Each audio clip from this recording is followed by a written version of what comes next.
At this time, I'm going to recognize Ms. Lee Wing, and she's going to be doing a presentation on strategic transportation investments. And welcome to our committee. Have I got it out of order? Okay, I was just going by the order on this piece of paper. Ms. Lee Wing's over there. Okay, so we have Mr. David Wasserman. That is correct, sir. Okay. Well, I'm kind of one of those, I was taught to go right down the line, so you were second, but good to have you with our committee today. Thanks for your presentation. Well, happy to be here, Mr. Chair, members of the committee. I'm going to talk to you today about our strategic transportation investments prioritization process, and I'll actually be a joint effort between myself and Ms. Wing. I'm going to start off the presentation and we'll cover between the two of us, we'll cover the history of the STI law, giving an overview of the process, and then talk about project scoring, project submittals, and then Ms. Wing will talk about local input and provide a summary at the end. So starting with an overview, I would like to say that we are one of the first states with a legislative defined process for selecting projects. It is very much nationally recognized. In fact, several states have modeled their project selection processes after North Carolina's STI law. In fact, the law calls for projects to be selected by total score in descending order. In fact, and that total score is based on a combination of data and local input. And just for comparison, or just wanted to give you an idea of the numbers of projects that are competing for these funds that are subject to STI, in the last prioritization cycle, known as P7.0 or prioritization 7.0, there were about $144 billion worth of projects that were competing for funds in the 26 to 35 step. And because of the funding availability at the time, we were only able to fund about $5 billion of that 144. And just for comparison, the total 2026 to 2035 state transportation improvement budget was just a little over $31 billion. So let me give you an overview of the prioritization process. I've actually been fortunate enough to be a part of this since its infancy, I should say. It started back in 2007, 2008, when the department hired McKinsey Consulting to do an analysis of the department and ways make recommendations on how the department can improve efficiency. And one of the recommendations was to implement a transparent, data-driven prioritization process. And so shortly thereafter, in 2008, the Strategic Prioritization Office of Transportation, affectionately known as SPOT, was created. And then in 2009, the governor signed executive order number 2 shortly after taking office, which called for the department to implement a prioritization process for highway projects. And so in 2009, the first initiation or first prioritization cycle known as P1.0 was implemented. 2 years later, P2 was implemented in 2011, improving the process along the way. In 2012, the legislature really liked what the department was doing and ultimately codified the executive order number 2 from a few years prior. 2013 was the landmark year when the Strategic Transportation Investments Law was signed and enacted. And then shortly thereafter, the first prioritization process following that law, which led to the 2016 to 2025 STIP, was implemented. 2 years later, P4 was initiated. And 2 years later, then in 2017, the 5th prioritization cycle. And you see 2019, we actually initiated P6.0, the 6th round, but that was ultimately halted due to a lack of funding availability at that time. So where we are today, we're on the 8th prioritization cycle that began in 2024, and that's going to lead us to the 2037 STIP, not 2027, as you see on your screen. So let's talk about the law itself. What's in the law? What's subject to the work group? So in the law is defined the funding categories. You have 3 main funding categories: statewide mobility, regional impact, and division needs. The law defines project eligibility for each of those categories, along with the names of the highway scoring criteria, along with some funding constraints. And most importantly, I think this is a huge plus to the law. It directs the department to use a work group of professional staff to make recommendations on the details, how the projects will be scored. So that work group makes recommendations to the Board of Transportation for approval. And those recommendations include how the the scoring process, when projects are submitted, how many projects can be submitted, and so forth. The data and measures and weights of all the criteria used in the scoring process for both highway and non-highway. What we call normalization, which is the funding allocation between the different modes of transportation, and also defining how local input will be incorporated into the process per the law. So this is kind of one of the keystone or cornerstone slides of STI, or really STIP funding. And so with STI, 40% of the funds go to the projects that are eligible in the statewide mobility bucket. And when we actually program these projects in the STIP, we're not just looking at projects selected through the prioritization process, we're looking at alternate criteria projects as well. And those are your interstate maintenance projects, your bridge projects, and your safety projects. So we program those, and then we look at projects that have previously been selected through the prioritization process, along with projects that are being selected through the current cycle. Then you have your regional impact category, where 30% of your funds go to. Well, that 30% is then subdivided into 7 different funding buckets. In fact, you'll hear me use the term funding buckets interchangeably within categories. So those 7 funding buckets are made up of what we call paired divisions, paired NCDOT divisions.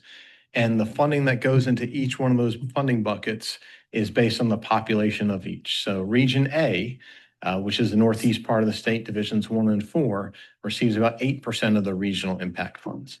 Region C, which is Division 5 and 6 in the central part of the state, stretching from Virginia all the way to South Carolina, receives over 20% of the funds, so forth.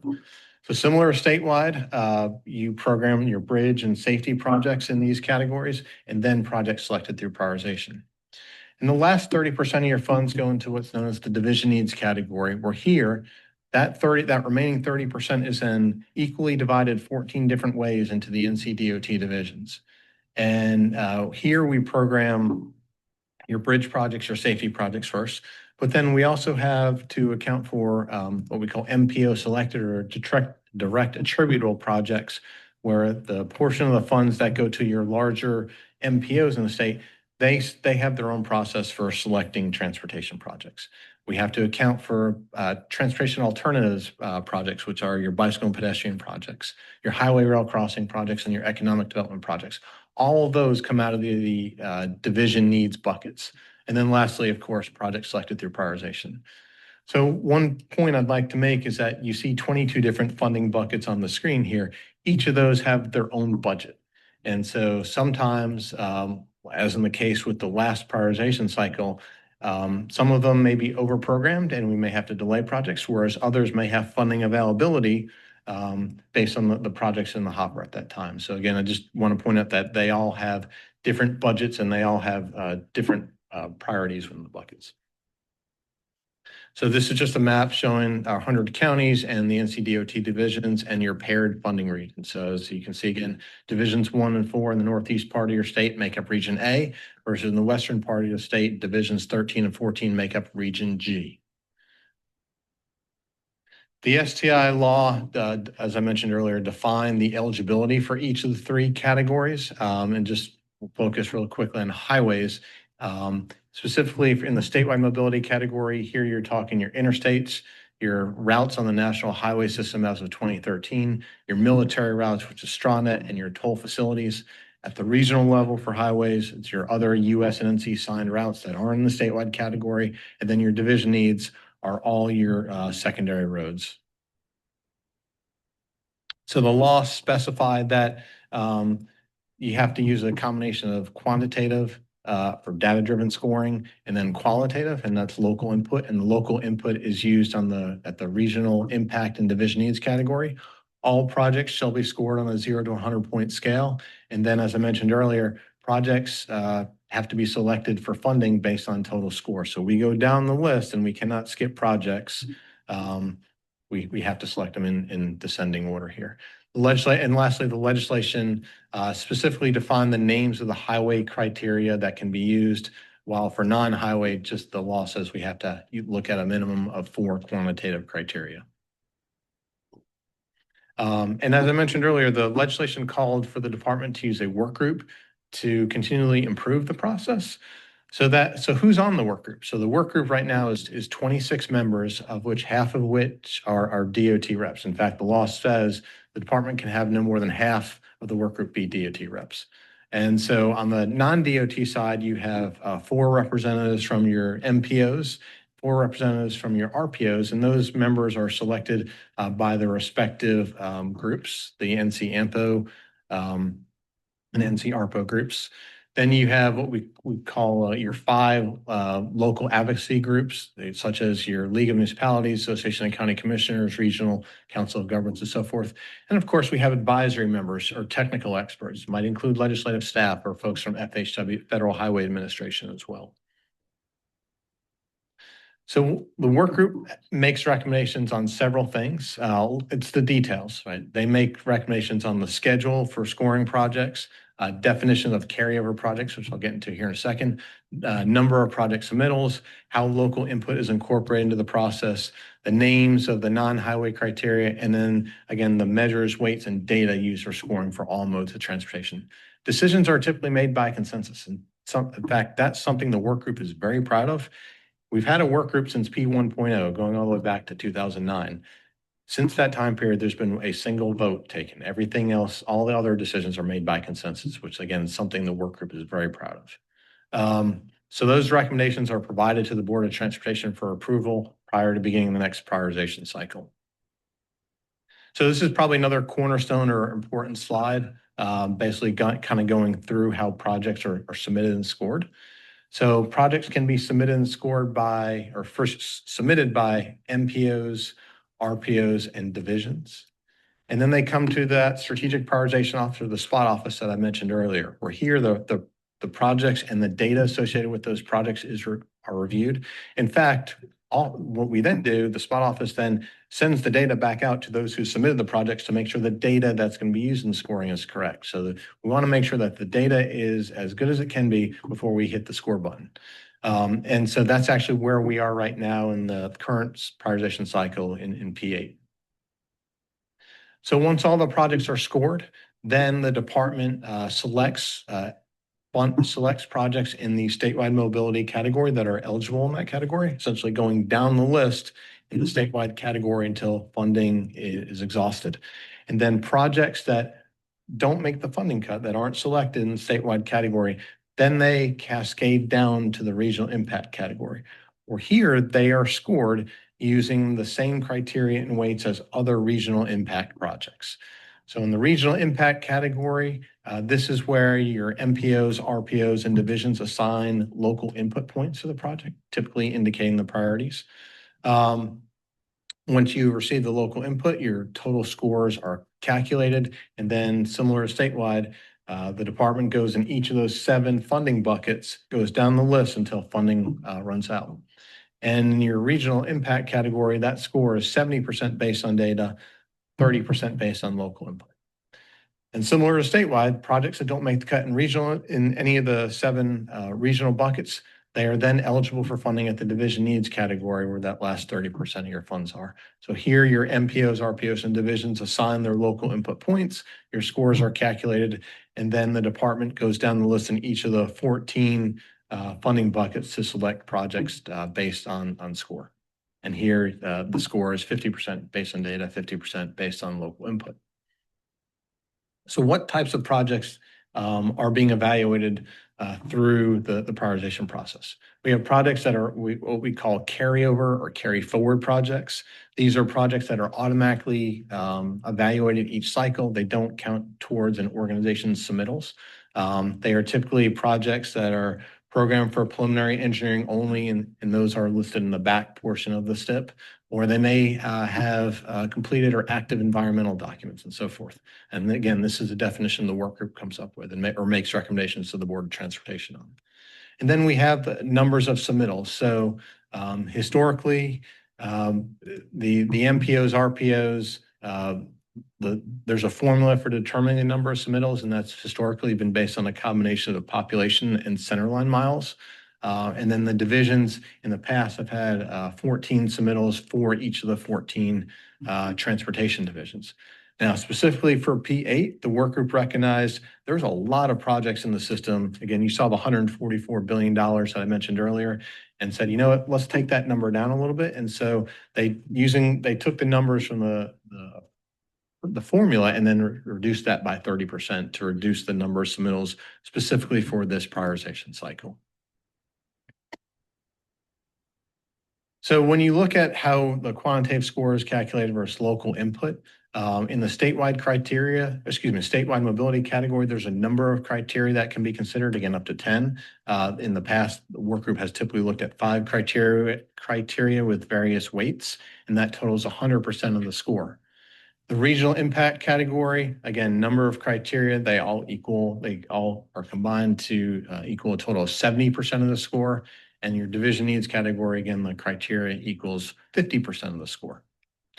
On the local input side, that local input is split at the regional impact category, 15% going to the division engineer and 15% going to the MPO or RPO where the project's located.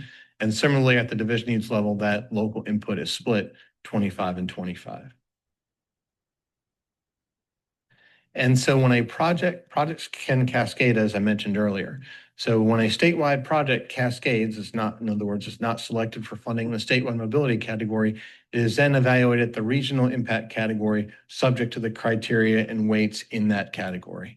And same thing, if a regional impact category cascades down, it's scored using the division need criteria. So when you look at highway mobility projects, what you see on the screen are the criteria and weights used in the scoring. And so as you see on the screen, there are a total of 6 different criteria used. And you can see the weights of each of those criteria in each of the 3 funding categories: statewide mobility, regional impact, and division needs, for example. So congestion looks at a combination of traffic volumes along the roadway, along with the carrying capacity of that roadway. Benefit cost is forward-looking, looks into the expected travel time savings benefit that the project is expected to provide over a 10-year period, along with the expected 10-year safety benefits. And then all those 2 benefits are added together and divided by the cost of the project to the department. I'll touch more on this criteria here in a minute. Safety looks at not only existing crashes along the roadway or intersection, but again, also the safety benefits. And so safety benefits are in here twice because of the importance of improving safety to the department. Freight looks at combination of truck volumes and then the makeup of trucks as a percentage of the total roadway mix. Economic competitiveness looks at the percent change in the economy in the area where the project's located over a 10-year period. So again, that's forward-looking. And as you can see here, that is only used in the statewide mobility category per the STI law. Accessibility connectivity focuses on connecting people to where the job centers are, and that is only eligible in the regional impact and division needs categories. So let me just give you a real example of a project, how it was scored in P7. So this project was eligible for statewide mobility funds in P7, and you can see the individual criteria scores on the screen there. So this one received a congestion score of 56.81. We would then multiply it by 30%. And then if you multiply each of those criteria scores by the weights on the percentages on the screen, you end up with a total score of 66.49. Well, this project did not score high enough to be selected for funding in the statewide mobility category, so it cascaded down to the regional impact category. And you see here, this project received different scores for several of the criteria in the regional impact category. In this category, again, it's eligible for local input. So both the RPO in this case and the division engineer assigned 100 local input points to the project. And so this project received a total score of 67.97. But unfortunately, this was not selected for funding in this regional category. So it cascaded down to the division category. And again, is scored using the criterion weights in the division needs category. One thing you'll see here is that this project was very important to the RPO, so they assigned 100 points to it, but the division engineer did not in this case, and that was primarily due to the large project cost. So this was an example, I think this project cost over $400 million, very expensive project considering Over the 10-year time period, each division receives roughly $700 million. So that would be more than half of the division allocation over the time period. So that is why, or likely why, the division engineer did not assign points to this project. Now, if it was maybe a lower cost project and the division engineer assigned points to this project, that would have added another 25 points to the score.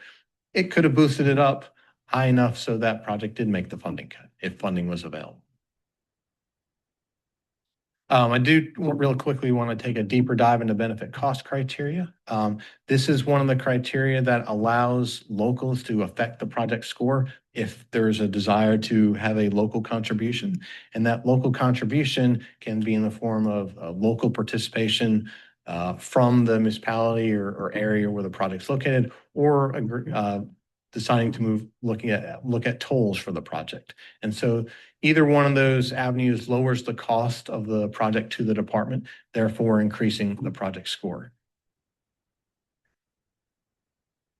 And so if that project that has either a tolls or a local contribution is selected for funding and programmed in the STIP, then that area that agreed to provide that local contribution or agree to toll the project, they then receive what's known as bonus allocation. And this was created as part of the STI law to incentivize outside funding to leverage the existing funding the department receives for a highway project. And so that area would then receive half that funding back, up to $100 million, to put on other projects in the area.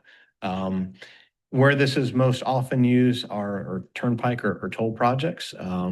For example, with the completion, with the southern loop of 540 here in the Raleigh area, the capital area NCAMPO received $100 million, and they ultimately decided to put on various projects in that part of the county.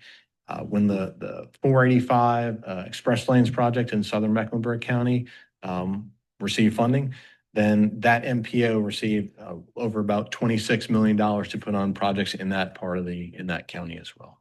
And the bonus allocation can be used on highway projects. So I'm going to pause here and actually turn it over to Lee, who's going to talk about local input. If we could, would anyone have any questions for Mr. Wasserman before we go on with our presentation? Chairman Eiler. For series of questions, Mr. Chairman. Yes, sir. How much time we got? Let's see. As long as you need.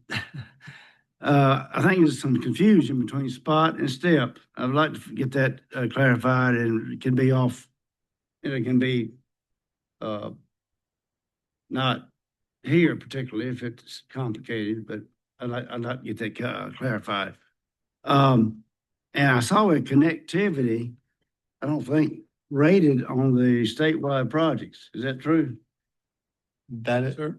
That is correct. It is not, accessibility connectivity cannot be used in the scoring of statewide projects per the STI law. All the way.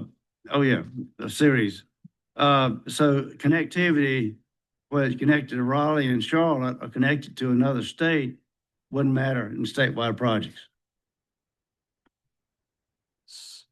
So again, for the accessibility connectivity criteria, it focuses on bringing folks to where the job centers are. So if the job centers are in a different state, that's something that can be looked at, but that's only eligible with the regional impact and division needs criteria. And the budgets of regional and division are not sufficient for a $200 million project that connects to another state. The budgets of the regional impact category varies by the population of each of the regions. And the divisions receive roughly $70 million a year over that 10-year time period. Yeah, I saw where the Eastern Division got 8% and one of the Piedmont divisions got, or regions rather, got 20%. So the growth areas, my county has grown about 100% in the last 20 years. The next 15 years, they got 70,000 housing units being permitted. It'll double within 15 years. And we're connected to the Myrtle Beach area with about 500,000 people.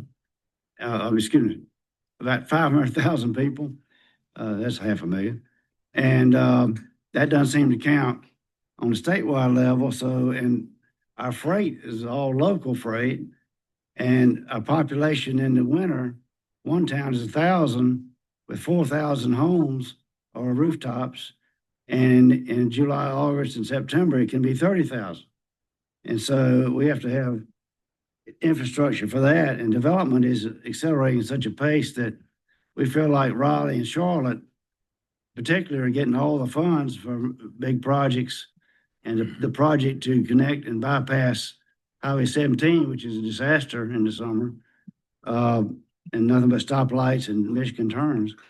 I need somebody to consult with me on the details on something like that. I guess not in front of this committee, but I asked for information on connectivity to other states over a month ago, and I haven't heard anything on that.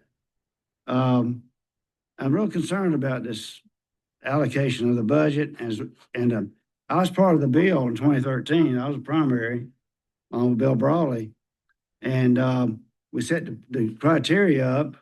Our governor was from Charlotte, and our transportation secretary was from Raleigh. So I know they didn't have any input on it, but as far as that was concerned, but it's concerning today with everybody. The assumption is that Raleigh and Charlotte are getting most of the money, and possibly some other urban areas and the Piedmont, and that the eastern and western are not getting projects even when their growth is exploding. That's a comment. And I guess my question was, STIP versus spot, and what we can do to score a statewide project. Do we need to adjust the criteria in any way? Connectivity, there's interstate, there's getting connected to Norfolk at some point from Representative McCrory. Governor McCrory wanted, and apparently that happened. Do we have to get an interstate connected to Myrtle Beach before we get any funds? That'd be my question. And I don't know if they can answer that today or not. Would you like to respond, Mr. Watson? We can get back to the specifics of that. I'd like to follow up after Frank. One reason I thought it'd be good to look at STI now is because I also live in that part of the eastern part of the state.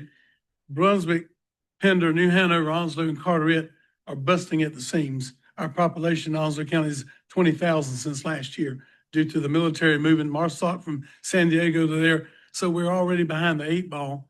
And my concern was with the criteria as it is, it doesn't leave much hope for those of us in that particular area of southeastern North Carolina that the population is really booming. And as Frank alluded to, Brunswick, New Hanover, Pender, and Onslow, and Carteret are just really swelling right now.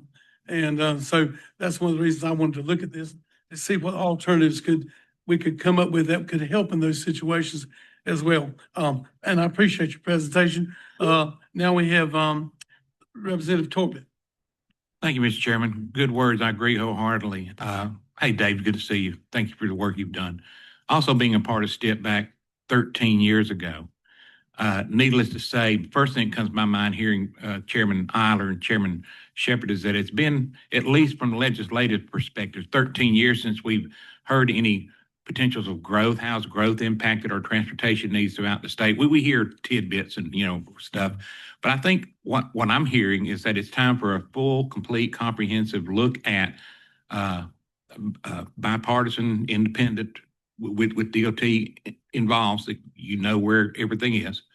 A study to show how growth has impacted and is currently impacting the state, because what could have been built upon population numbers back in the original day, those numbers are shifting. Those numbers have changed. Let's say we've seen, and very well, maybe everybody grew equally, but without a thorough look at it, it's hard to make that estimation. Now, I will say this, and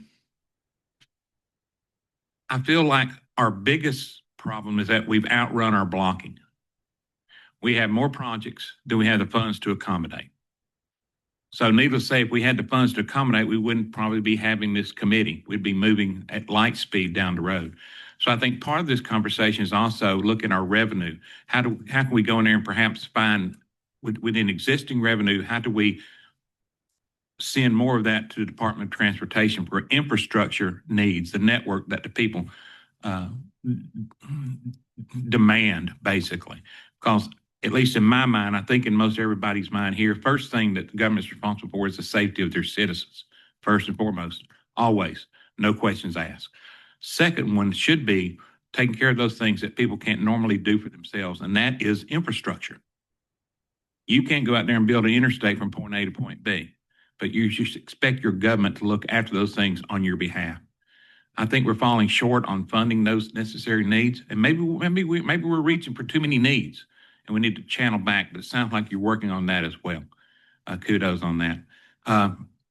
So I would support very strongly, Mr. Chairman, a comprehensive analysis looking into how has the state changed? What is our main suffering in transportation over the last 13 years that I don't know, and I don't know. Maybe the chairman know that. I don't know, but I haven't heard it in any expose and in the press or anything. But I think significant alterations, modifications may be needed to the process based on those outcomes from that study. And the next question, Mr. Chairman, if you would allow me, real quick, on page 16, I didn't see anything added under the top category, the input part, under division or NPO local. Yep, back up. Yeah, right there. See how you had under division, NPO, local input, you had 15, 15, 25, 25. But in the statewide mobility, I don't see anything there. How are the statewide mobility?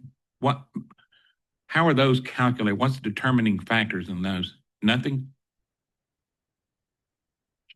It's a question, Mr. Chairman, if he could be allowed to answer. Follow up? Yes, sir. So in the statewide mobility category, the scores are based 100% on data based on STI law.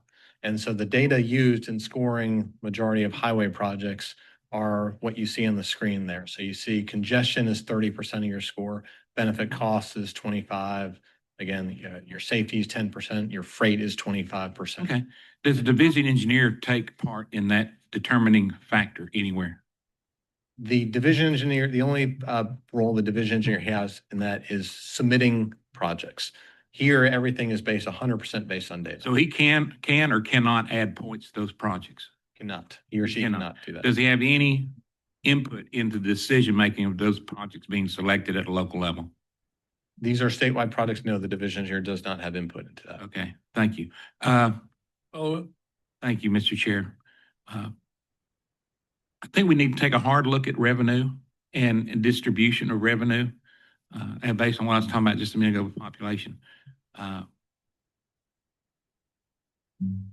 I'd also like to know if it's possible, I think it is from the time the STI was implemented, what alterations, modifications, additions, subtractions were done based on non-policy inputs, but perhaps legislative suggestions, I'll put it that way. Because one of the reasons we implemented STIP was to make sure we had an even balance across the state, regardless of who was in office, regardless. And just to make sure that we aren't losing or we aren't having any leakage of funds, which are delaying projects because of that, those determinations. And the other big thing is that as a department, and I'll address this to y'all, I have great difficulty in understanding how we're not better hitting our inflationary cost overruns to better suit the funding of projects. Because all I'm hearing these days, it seems like instead of this project being completed or this project is delayed, this project is delayed, this project is delayed based on inflationary cost overruns. Well, if I want to build a house today and I go to the bank and the bank says, hey, you got the money to build that house. And next week I go back to the bank, they say, oops, sorry, it's going to cost you more. You got to come up with more money. And next week I go back, oh, I'm sorry, I'm never going to get a house built. So I'm going to be homeless. That seems to me to be kind of the portrait that we're painting in our transportation build out. So we got to get closer to hitting these numbers. And when we got to get close to hitting the numbers, those numbers need to, those dollars need to be stowed away in an account specific to that project. So that project is not delayed, but it continues on the track that it was initially intended to do. It may be 6 years, maybe 4 years, maybe 10 years. I don't care. But the funding is put in a lockbox, as they used to say. So you can't go back and continue to extend the time. There are projects out there that have had the time extended for the years, a decade probably. So, Mr. Chairman, I think we have a lot to look at. Thank you all for staying this committee up. I look so much forward to being a part, participating in this very much needed. It's number two in my book, number two priority as what we do for the citizens of this state, and that is the infrastructure network. Thank you, Dave. Thank you. Representative Servania. Chair, a comment and also questions for Mr. Wasserman. Yes. Thank you. First off, thank you so much for, as Representative Torbett has expressed, standing up this committee. I do want to say I do represent Wake County, but know that the beauty of us being state legislators is, at least in my office, I say we represent everyone. And I do actually have constituents who either retire to the east and still think I'm their representative, and I welcome that and I work for them. And also we have people who live both, have homes in both. So know that even though we have major pain points in Raleigh and Wake County, I'm putting into saying I want to get solutions in Eastern, Western, every part of the state. Follow up in terms of questions. Yes. Chair, thank you. You had on slide 15, when it comes to carryover projects, how is that budgeted? Do you budget that prior to doing your criteria in providing in buckets? That could be very variable at each P year. So can you explain that more? So carryover projects are just projects that are evaluated through the prioritization process. The number could vary based on prioritization cycle. These projects are evaluated just like other projects that are submitted from an MPO RPO division. And so there's not per se a budget associated with carryover projects. They're just part of the mix of projects being evaluated. Follow up. So also you had mentioned in the bucket slide, which is beautiful, by the way, that some budgets don't get expended all and some get overrun. Do you have a criteria process where you re-triage and then possibly bring that underfunding over into another bucket? So the STI law with the 22 buckets essentially says there's what we call a variance calculation. So we go back to the implementation of STI, which is July 1, 2015, so the fiscal year 2016, and we look at the authorizations, the funding authorizations that have occurred since July 1, 2015, compare that to what's been budgeted in each of those 22 buckets. And so when we program the next step, if an area or a bucket has not expended or not authorized all of the funds that they should have, we give them credit for that. They get that money back to program on future projects.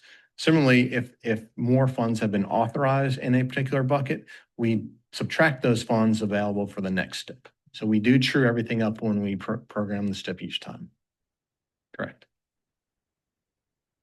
Representative Hawkins. Thank you, Mr. Chairman. Really appreciate it. Thank you for presentation and the materials. I wholeheartedly agree with Representative Torbett about the full-scale review of where we are with the program and transportation funding, long-term solutions, et cetera. I think a great sort of setup to control the way that we spent funds and allocated projects, and at some point tried to do that equally. And so I think he was eloquent in his explanation of sort of how we need to review this. And I do hope that the committee takes this incredibly seriously, especially the long-term funding solutions and the overruns due to inflation. It does take a while. For example, I have I represent Durham County, but I am I was raised in Region 2 here. And so I can sort of give a little bit of both, of an explanation around sort of the impacts. But we had the East End Connector, which you may have known, and Senator Mike Woodard, who used to serve in this body for 12 years, that project started shortly after he was born as an idea. And so he's not a spring chicken, as many of you know. And so it shouldn't take that long. And I can imagine how many times that got pushed back for overruns or, whatever else. And that's critical to connecting, East Durham and RTP to the rest of Durham and downtown. And it definitely helped with, um, congestion. I'm just glad it happened on my watch. But it just goes to the area that I serve.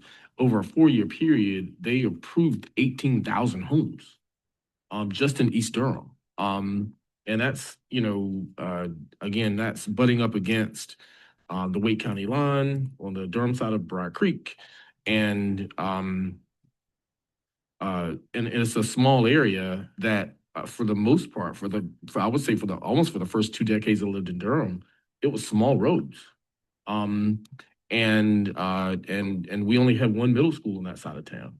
And so for no one to think about the fact that while the rest of Durham was growing and we're bringing in all these companies, for no one to think about the fact that there was going to be a need for infrastructure on this side of town that butted up against what was 540, 40, and 85 was just short-sighted. And so I think that, the ability, to his point, to help make sure that long-term planning is happening, and reviewing what we thought were needs. Because some of the things that we thought we needed to do, we don't, when we have glaring things like that in our faces. And it is a traffic jam. It feels like the 405 in LA when you were at 5 o'clock.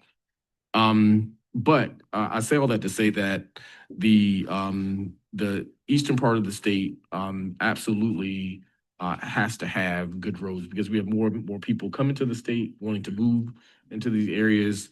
And there have been some improvements with Highway 42 going down east, and of course I-40 and a few other arteries, but we do need to think about that. And what I'll end with is one of the reasons that I'm so supportive, and I think it was maybe my first and second term, really tried to say, like, what can we do to think about these categories? For example, the light rail. The light rail project was a regional project. It was categorized as a regional project, as I understand, and it should have been a statewide project.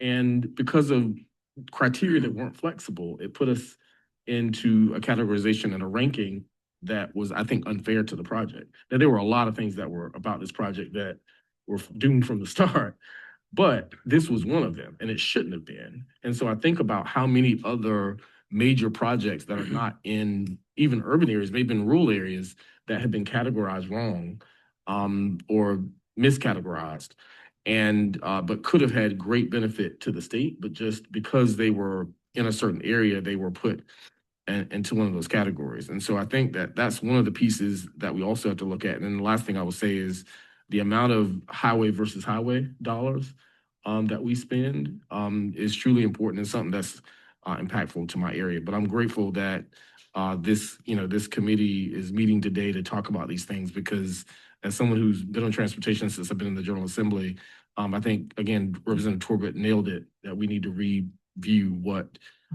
is possible. Thank you.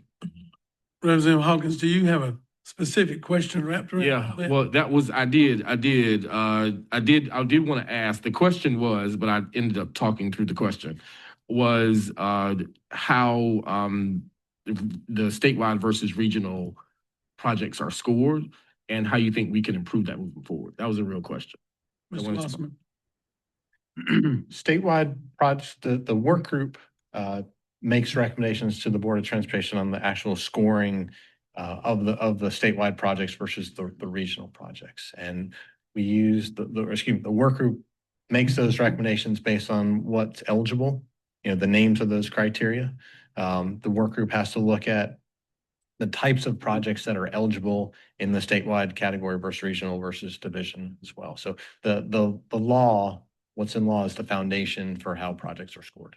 No. I understand that part. How do you think it can be improved? Because we also then have, our like NCAMPO and our regional transportation community organizations that are making recommendations. So how can we better improve that process, given the fact that you've seen sentiment that our members are talking about review? What are some things that you would recommend?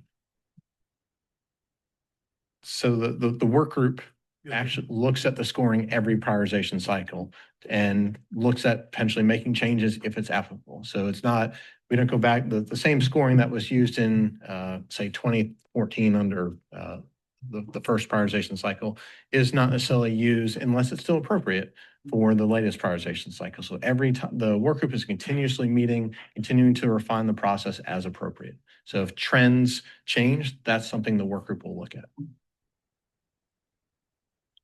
Thank you, sir. Representative Harrison. Thank you, Mr. Chair. Thank you for the presentation. I'm going in a completely different direction. Can we look at slide number 9 under bicycle pedestrian? I've got NA and $0. Is that because we passed a provision in state law that prohibits highway trust funds for being used for bicycle and pedestrian? Yes, sir. Series of questions, please. Thanks. So what you see on the slide is based on what's in the STI law. So STI law prohibits using state highway trust fund dollars on bicycle pedestrian projects. Follow-up was, and I remember when there was a provision put in the statute about that, and I don't know if that was added or if that was about something else, but had it been used before this law was passed? Do you know? Have you been around that long? Been around that long, but I don't know that I have the answer to your question at this time. Okay. Can we go back to page 7, slide 7? Under the division needs criteria, there is there's transportation alternatives. What does that reflect? Transportation alternatives is specifically called out in the STI law, and that is those are federal funds, and they primarily are used for bicycle and pedestrian projects. So those funds come out of the division needs funding buckets, just like the previous slide was shown. Thanks. And when you're mentioning the state, and you're going to have to forgive me, this is my first transportation committee experience. Not quite sure why I'm on the committee, but I'm happy to be here. So I remember when the STIP law was passed, but and I remember what preceded it. A bunch of people on the Board of Transportation directing projects to their areas, maybe not for the benefit of the state. So you mentioned for the statewide considerations, you mentioned cost benefit analyses. And what factors into the cost benefit? Are you looking at externalities like impacts on air quality by added congestion or wetlands? But if you're expanding Highway 17 down east or something, or is it something else? So the benefits, the benefit cost equation, and I'll pull that slide back up here in a second, looks at essentially your travel time savings that the department or that a project is expected to provide over a 10-year period, and the safety benefits that the highway project is expected to provide over a 10-year period, divided by the cost of the project to the department. Now, this is specifically for highways. When you look at non-highway modes as well, there's a similar benefit cost criterion. I don't have the specific benefits that go into that off the top of my head, but there are separate criteria for this. Thank you. Just one more quick question.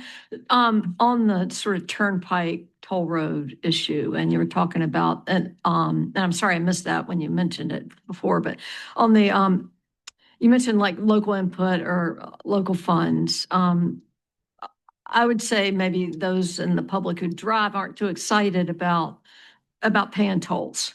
And I certainly remember the controversy around 77 down near Charlotte. So if some in the community want to direct funds to help expedite the approval of a road, but you've got public opposition on toll roads, I'm trying to figure out how that, like, I know we have a turnpike authority. I'm just trying to figure out how that factors in to what y'all do in terms of allocations. I mean, it looks like it bumps it up on the consideration, but if you understand my question. So the decision to whether apply tolls to our project or potentially look at use tolls on a particular project, that is a local decision. So within the Raleigh area, the capital area MPO made that decision to toll 540. In the Charlotte area, the Charlotte Regional Transportation Planning Organization, that MPO, has made the decision to move forward with tolls on certain projects. So that decision comes to the locals. They then approach us to say, hey, we'd like to use tolls on this project. How can it score? And then if it scores well enough scores high enough to be selected for funding, they then receive that bonus allocation funds that I mentioned earlier. Okay, last but not least, Representative Logan. Let's start with a just brief statement, and then I have two questions, Mr. Chair. First of all, I concur with you, Representative Torbett, with what he said. A lot of that made a lot of sense. I represent the Charlotte area. Of course, I've seen Charlotte, when our interstates were 2 lanes in both directions, and it's grown quite a bit. And I know I've heard a lot of others talk about their areas, but we are a metropolitan area. And there's been a lot of statements made, but when I know one statement is there's so much meat, only so much meat you can put in a pot of beans. And that's a situation that we have in the Charlotte-Mecklenburg area. I've seen rush hour go from 5:30 and 6 to now rush hour in Charlotte is around 1:30 p.m. and 2 o'clock. At that time, I-485, I-85 is shut down in the Charlotte-Mecklenburg area. So I understand that we cannot grow land. I understand that at a point, there's not much more that we're going to be able to do with moving motor vehicle traffic. So my attention on page 17, sir, is question is, I'm looking at safety is why it's rated there to 10%. And looking under the measure description, everything under there would affect congestion, which is rated, 30%. Because as we know, congestion just does not occur. Something causes congestion to occur. Traffic just does not stop. Something causes traffic to come to a stop or a slowdown.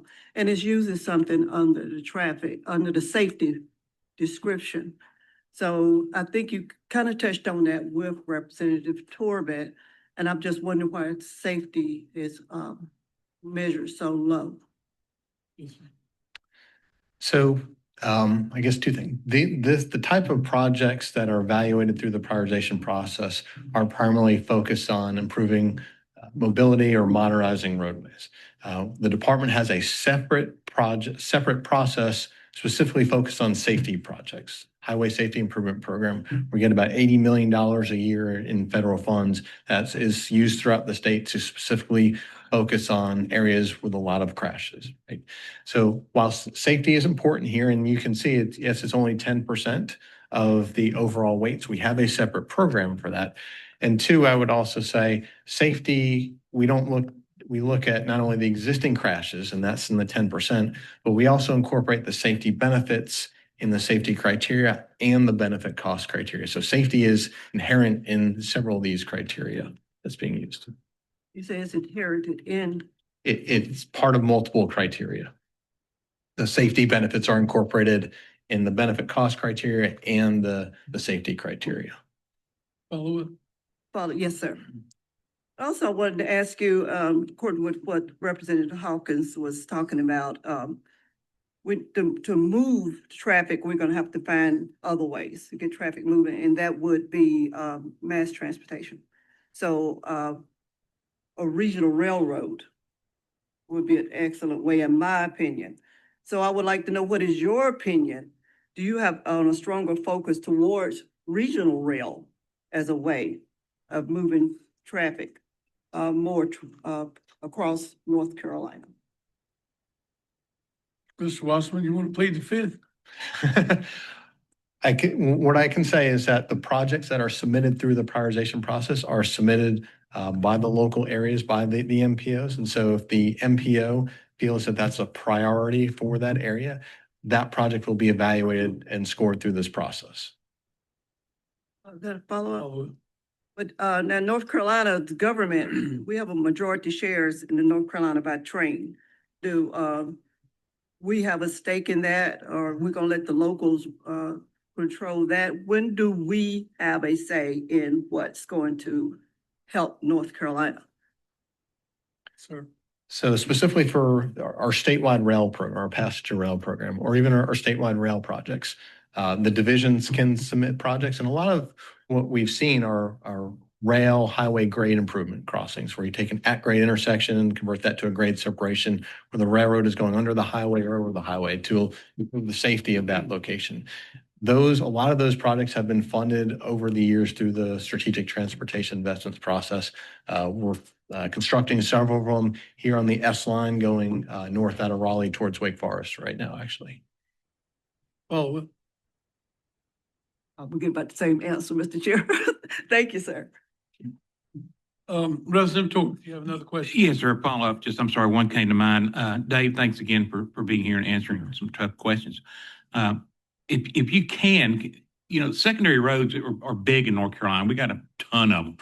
Second only Texas, I believe, unless we've caught up by now. But is there any change in funding, like pre-STIP, post-STIP in our secondary road construction methodology?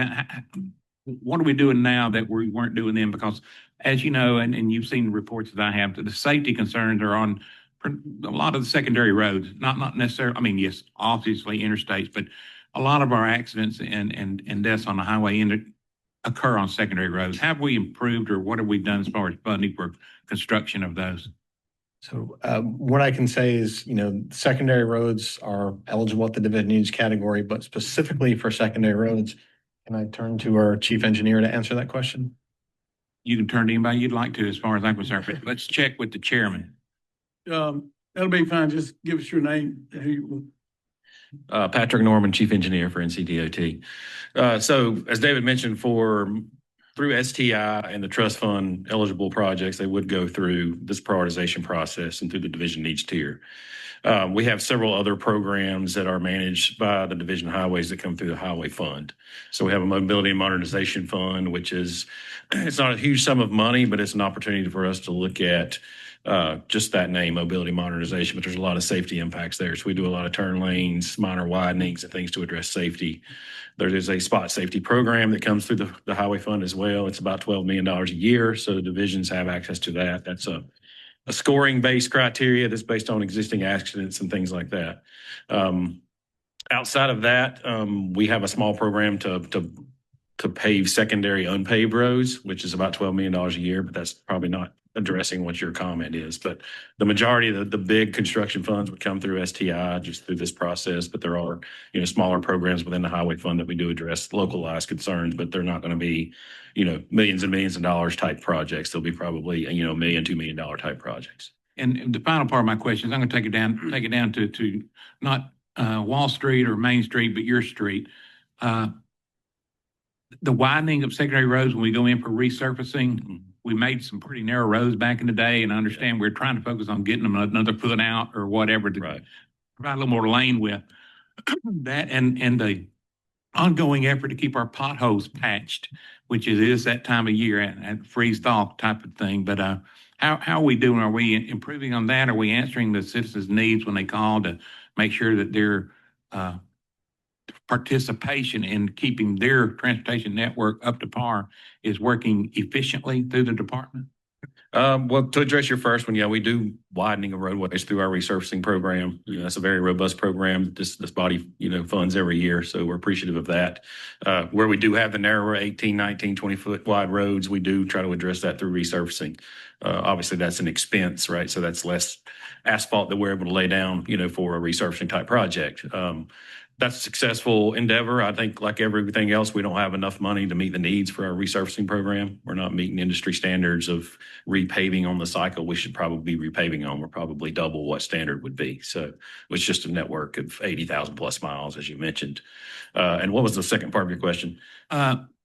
What I get a lot of phone calls about is basically upkeep and maintenance of people's roads out by their house. So patching of potholes, fixing curbs that trucks have have deteriorated, that type of thing, the basic needs of Yeah. just your everyday citizen. So. Yeah, we have a responsibility that was legislated that we have to respond to pothole concerns within 48 hours. It So, was great bill. Yeah. I supported that. Probably part of that. Yeah. So, yeah, we're being successful in that. So we are responding to those as soon as we get those, going out and addressing. If there is an immediate safety issue, we will address that in short order. If it's not an immediate safety issue, then I think we have like 10 days to make sure we're doing that.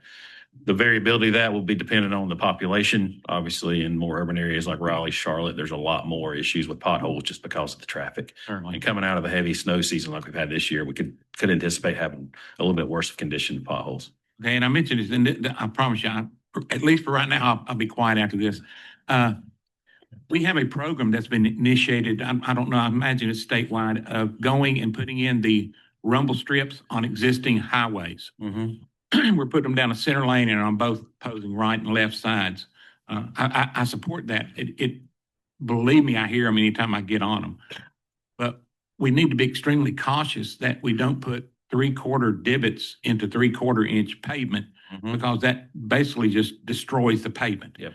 So we need to tell those guys to be extremely cognizant before they just arbitrarily go putting rumble strips in to make sure pavement thickness. So we don't have to end up spending more money than we planned on. Anyway, thank you. Thank you, Mr. Chairman. Yes, sir. Thank you. Thank you, Mr. Muslim. I have a couple more comments from the committee. I do want to say to you all, these questions I think are very good. I think we've had a good committee so far. But at 12 o'clock, I believe March Madness does start. So just want to let you know that. Representative Servania? Chair, just a quick question for Dr. or Mr. Wasserman. Got a PhD now. Yes, ma'am. Thank you, sir. Just to springboard off my Representative Harrison's question, we actually have examples of regional ped bike examples, be it the East Coast Greenway and the U.S. bike route. So how would that fit in to the, and nationally, we're expanding that concept, rail and trail together, and so many wonderful projects nationally. Could you see a potential of seeing that come out of local and possibly regional criteria evaluation? So the individual projects we evaluate are based on what's in the STI law. So, the STI law says we can only evaluate those at the division needs level. And when they have a quantitative score and then obviously a local input component. So if it's a high priority for the MPO or the RPO and the division, those projects will, score pretty well, or may score pretty well. In terms of a regional project, you would not evaluate a project, say on the highway side, you would not evaluate I-95 from Virginia to South Carolina as one project, right? Similarly, you probably wouldn't do the same for a bicycle and pedestrian, an East Coast Greenway project from, again, for Virginia to South Carolina. We look at them individual, manageable chunks, what we can actually deliver. Yes, ma'am. That's a statewide agreement, and the U.S. bike route is statewide. So is it evaluated regionally or statewide? Could it? Per STI law, we must evaluate bicycle and pedestrian projects at the division needs level. Thank you. Chairman Eiler for last comment. A couple of comments. I've seen a lot of bike ped projects that seem to be local in many cases. And one project, a street was repaved, and the engineers agreed to put a bike ped on the edge of that. Plus, there's already a sidewalk. So a few things do get done. Another comment: if we do our evaluation or study, don't be scared of tolling. Look at Monroe Bypass, for example, which is I'm in love with Monroe Bypass. And I've lived 4 miles from Horry County, South Carolina. All right, they've got a 1-cent sales tax, which they have to have a referendum. They've had 3. We had Ride 1, Ride 2, and now Ride 3. And they've included their 4-lane bypass of Myrtle Beach, which is just a few miles left to do, to hook up with our 4-lane, which we don't have any money for, of course. So I know Mecklenburg may have asked for this, And my county started talking about it because we're right next to Horry County. So I think we ought to think about that also. Let's think out of the box as much as we need to. So that's just my comment. Thank you, Mr. Chair. Also, Representative Majid, last comment. Yes, I want you to share with me your comments on about revenue generation as related to our current gas tax, in relationship with hybrid cars, electric cars. Are we, as far as our road repairs and upkeep is concerned, is there a growing deficit in that area, or how are we meeting that challenge?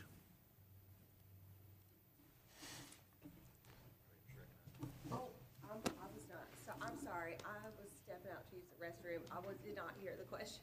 Was that directed at me? So I'm so sorry. I was trying to discreetly step out. Amna? May I recognize Amna Cameron to assist with that question? Yes, sir. And that's To the committee. Ms. Cameron?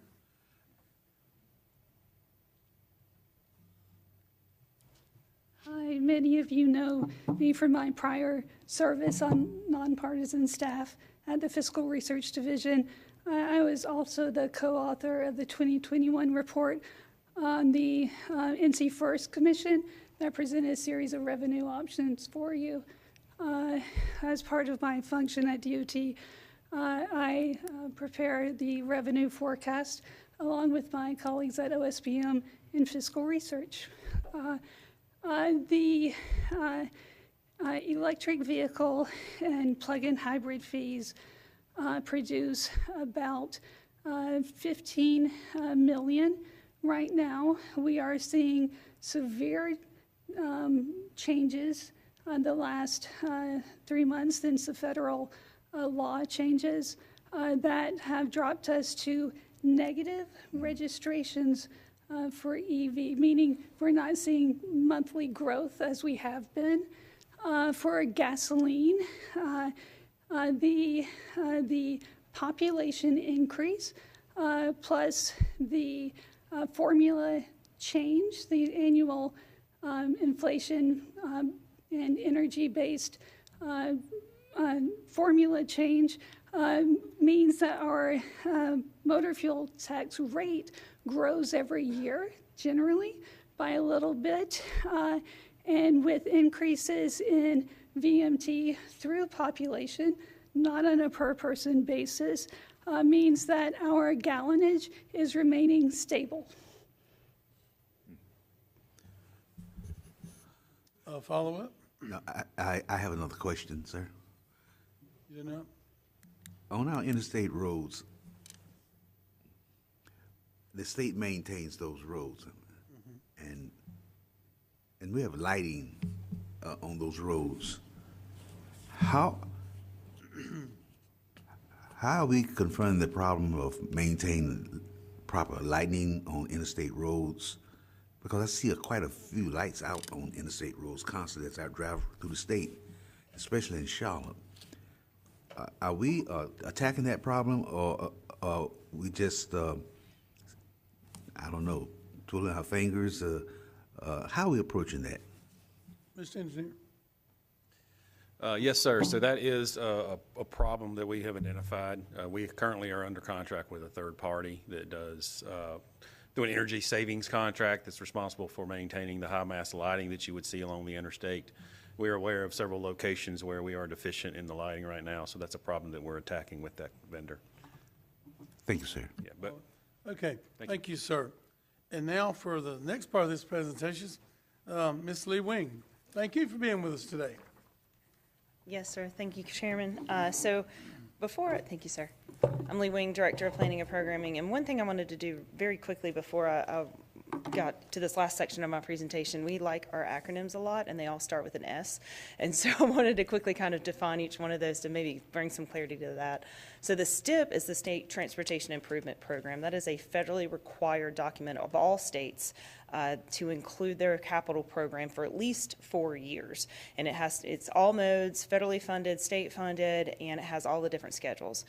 For us in North Carolina, to determine what projects enter the STIP, we have the STI law, the Strategic Transportation Initiatives Investment, law.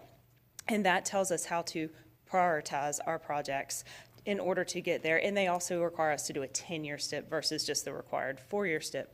And then we also have the SPOT office. So that is actually an office within David and I's division. It's the Strategic Prioritization Office of Transportation that administers our prioritization process. So I apologize for all of our different acronyms that all start with S.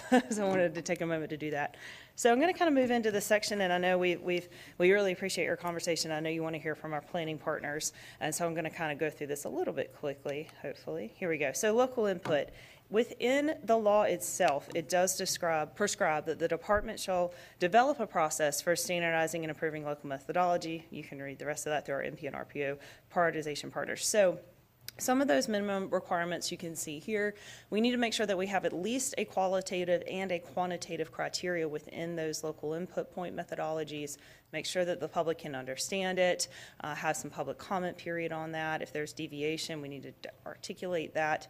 And then the methodology point assignment and deviances if there are deviations, are posted on the website. There is a local input point methodology review committee that is looking at all the RPO, MPO, and division engineer methodologies to make sure it's meeting all of these requirements. That committee itself is comprised of our planning organization partners from both MPO, RPO, as well as DOT members. So as David mentioned before, the local input points are applied at the regional and division needs level. At the regional level, it's 30%. So the division engineer shares that with the applicable planning organization. So 15% is the division engineer, 15% is the planning organization in that area at regional, and then at the division needs, it's half the score. 25% being the division engineer, 25% being that applicable planning organization. So the allocation, the base is 1,000 points, and then additional points are added based on the population of that area, with a max of 2,500 points going to each one of those MPOs, RPOs, and division. And whatever that number is, they get the same number at regional as they do at the division needs level. The usage of those points, they can apply a maximum of 100 points per project in the regional division needs. It's all modes. They can put it on all the different modes that they're putting points on that are scoring within that tier. And then if they cross boundaries, which can happen, then they'll split that applicably with whoever is the other planning organization or division. And they can donate points if they so choose. So the number of local input points, we talked a lot about the work group and a lot of their robust discussion and things that they bring up for potentially making changes. One of the things that they talked about towards the end of the work group last time was, are there too many local input points being given to each of the planning organizations and the division engineers? Because what happens is they'll give 100 points to all of the highest quantitative scores, and maybe it doesn't necessarily reflect what their highest priorities are if they're all getting that 100 points. And so it kind of minimizes that effect on that local input point. That was the discussion. So there was no recommended change this time. Rather, they said, I think we need more discussion about this. We have lots of questions and, differing opinions, and there's a lot there. So what happened was it was agreed upon by the work group to bring in an outside entity. So an outside consultant was hired to delve further into that. And so they're going to be doing some analysis and some research independently and coming back to the work group once they're done, the next work group, and presenting their findings, and then the work group can decide if they want to take any action based on those recommendations. So cascading, I wanted to take a minute to touch on this. This is something that we were specifically asked to talk about, so we wanted to take a minute here and talk about that. So the intent is to allow the statewide projects 3 opportunities to compete. They compete at the statewide level, and if they aren't funded, they just cascade down. They compete at the regional level. And then again, if they're not funded, they can cascade down and compete at the division needs level. Similarly, at the regional impact level, if they are eligible at the regional level, they're going to score at the regional level. If they aren't picked up for funding, they will cascade down and get scored at the division needs level. As David had mentioned, when the project cascades down, it is being scored at the same way as those eligibility. So a statewide project, when it cascades down to the division needs, it is being scored the same way as the division needs eligible project is being scored, the same criteria, weights, and measures. And so what the difference is the local input points make a huge difference there. Absolutely, a division needs project can get a higher score than a statewide project because a PO and a division may decide that they don't want to put points on that statewide project, and that's half the score. And they do put points on that division needs project, and that could bolster that score. And so the division needs score of that project would be higher than the statewide, and it could potentially get picked up if there is funding available in that particular bucket. You know, as he mentioned in that example, a lot of times statewide projects are quite expensive. It would take a lot of that funding bucket at a regional, definitely at a division needs budget. Excuse me. And so sometimes in their local input point methodologies, some of our planning organization partners, they actually have a requirement that they don't allow points to be assigned from a statewide project cascading down. They said, no, we're not going to assign points to those at all, and they'll only do it for, you know, the regional or division, which one is applicable. And I think this is kind of the end. So we wanted to kind of end with, you know, the prioritization process is working as the law intended it to work. We have delivered you know, a lot of really critical projects across the state. The statewide mobility is 100% quantitative data score.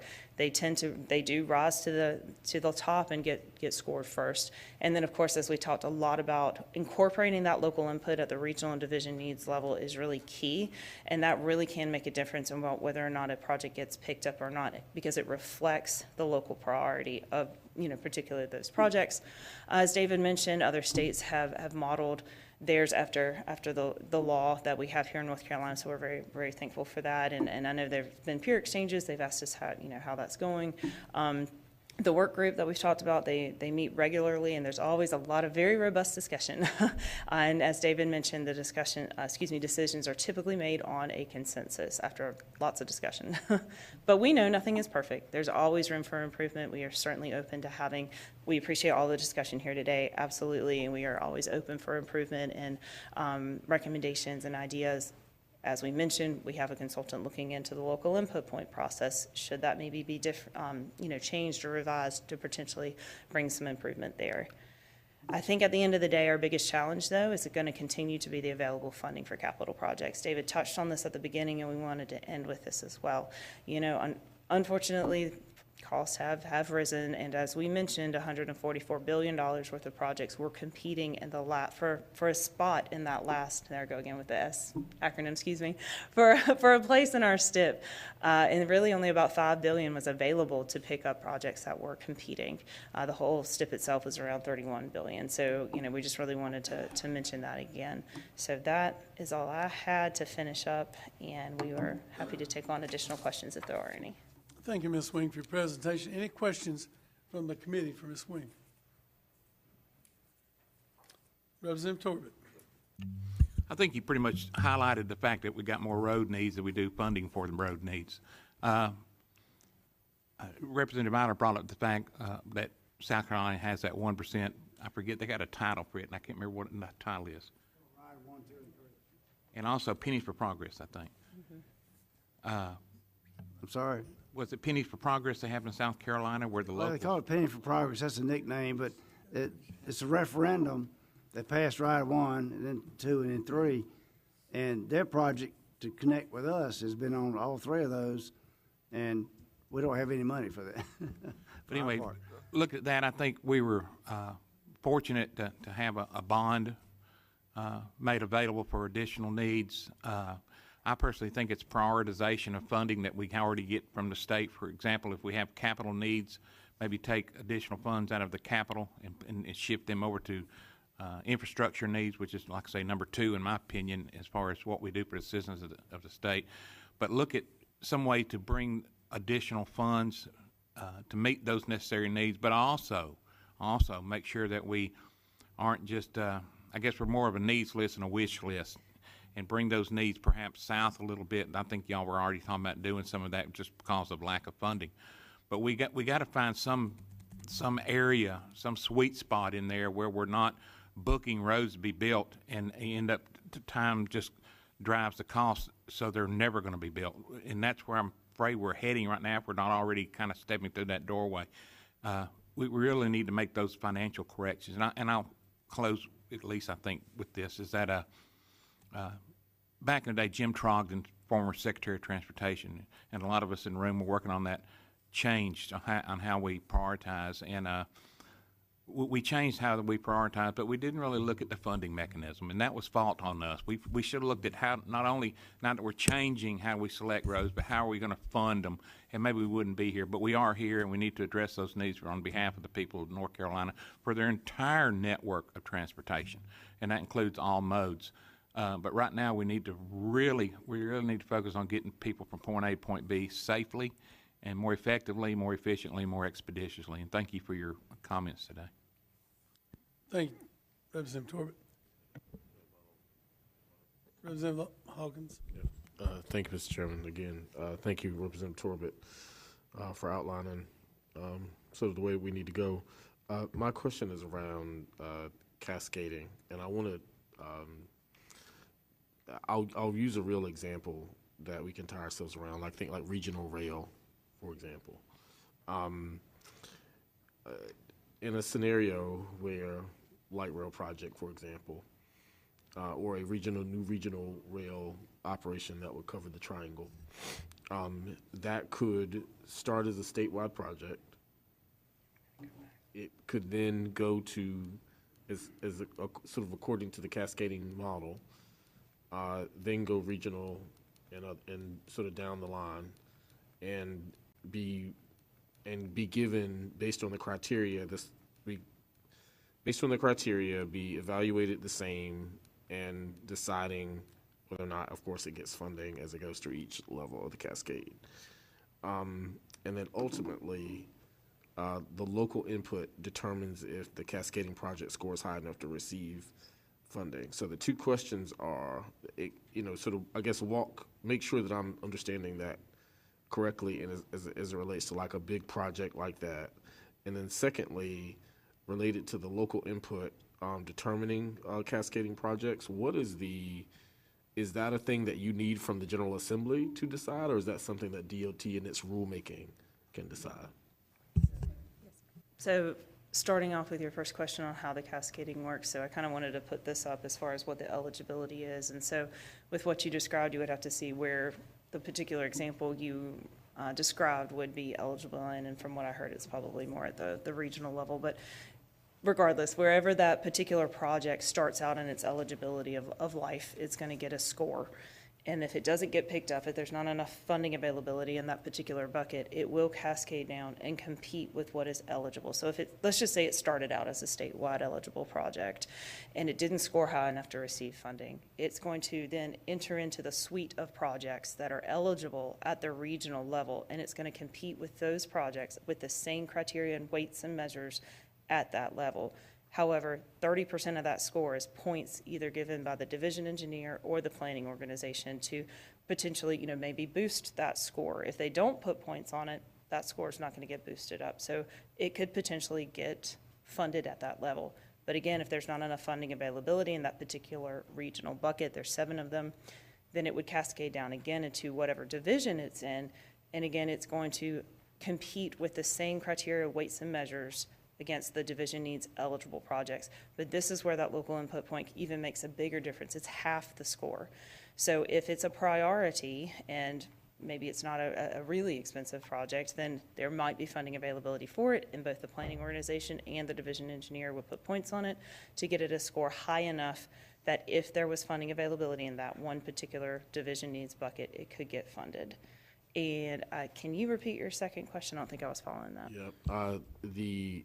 Now I have a third, but the second question was around the local input determining if a cascade project scores high enough to receive funding. And I think you mentioned that may need to be reviewed. I'm paraphrasing your words here. Oh, sure. But is that a rulemaking piece that you need, or is that a decision to be changed that the General Assembly can help with changing? Sure. So the improvement that I was speaking of was whether or not there are too many local input points being given to each of the division engineers and planning organizations that basically waters it down, like the effectiveness of it down. I mean, it's kind of like if you say everything's your priority, then nothing's your priority, right? And so that there is a point of whether or not that is still working as intended. That's the analysis that we have asked the consultant to do, but that decision can be made within the work group itself. And so that's the avenue that we will take. So that they represent both rural, metropolitan, and the DOT. Last follow-up. All up. Yeah, thank you for that response. And as you mentioned, the way that I described the rail, it would start in sort of the regional space and will not be considered a statewide project. And and this is something, and I'm asking, even though I know the answer, the ability for that to be changed, a General Assembly thing, or something that your work group can change, because I think as we've realized with Class 1 railroad corridors with freight service, that's a mixed thing, and sometimes it's those lines can be used for both. Sure. So I definitely appreciate that, and thank you for your time. Yes, sir. That is defined in STI law, and so that would require a law change in order for that to be the eligibility to change. Yes, sir. Thank you, Ms. Swing, for the presentation. Yes, sir. Very much. We're going to move on, and I'm going by the agenda now, so if I'm out of order, I apologize. Next, I have Mr. Carl Fuller with the North Carolina Association of Rural Planning. Carol, I'm sorry. I've never seen it spelled that way, but my apologies. North Carolina Association of Rural Planning Organizations. Thank you so much for inviting me. I am the current president for the North Carolina Association of RPOs, and I was asked to give a few remarks. Some of these remarks are going to be similar to my DOT colleagues, so I will keep it moving along, and hopefully I can figure out how to use this remote. Okay, so basically, I'm going to give a brief overview of RPOs in North Carolina and our involvement in the STI process. And again, you've gotten a lot of that, so I'll keep it short.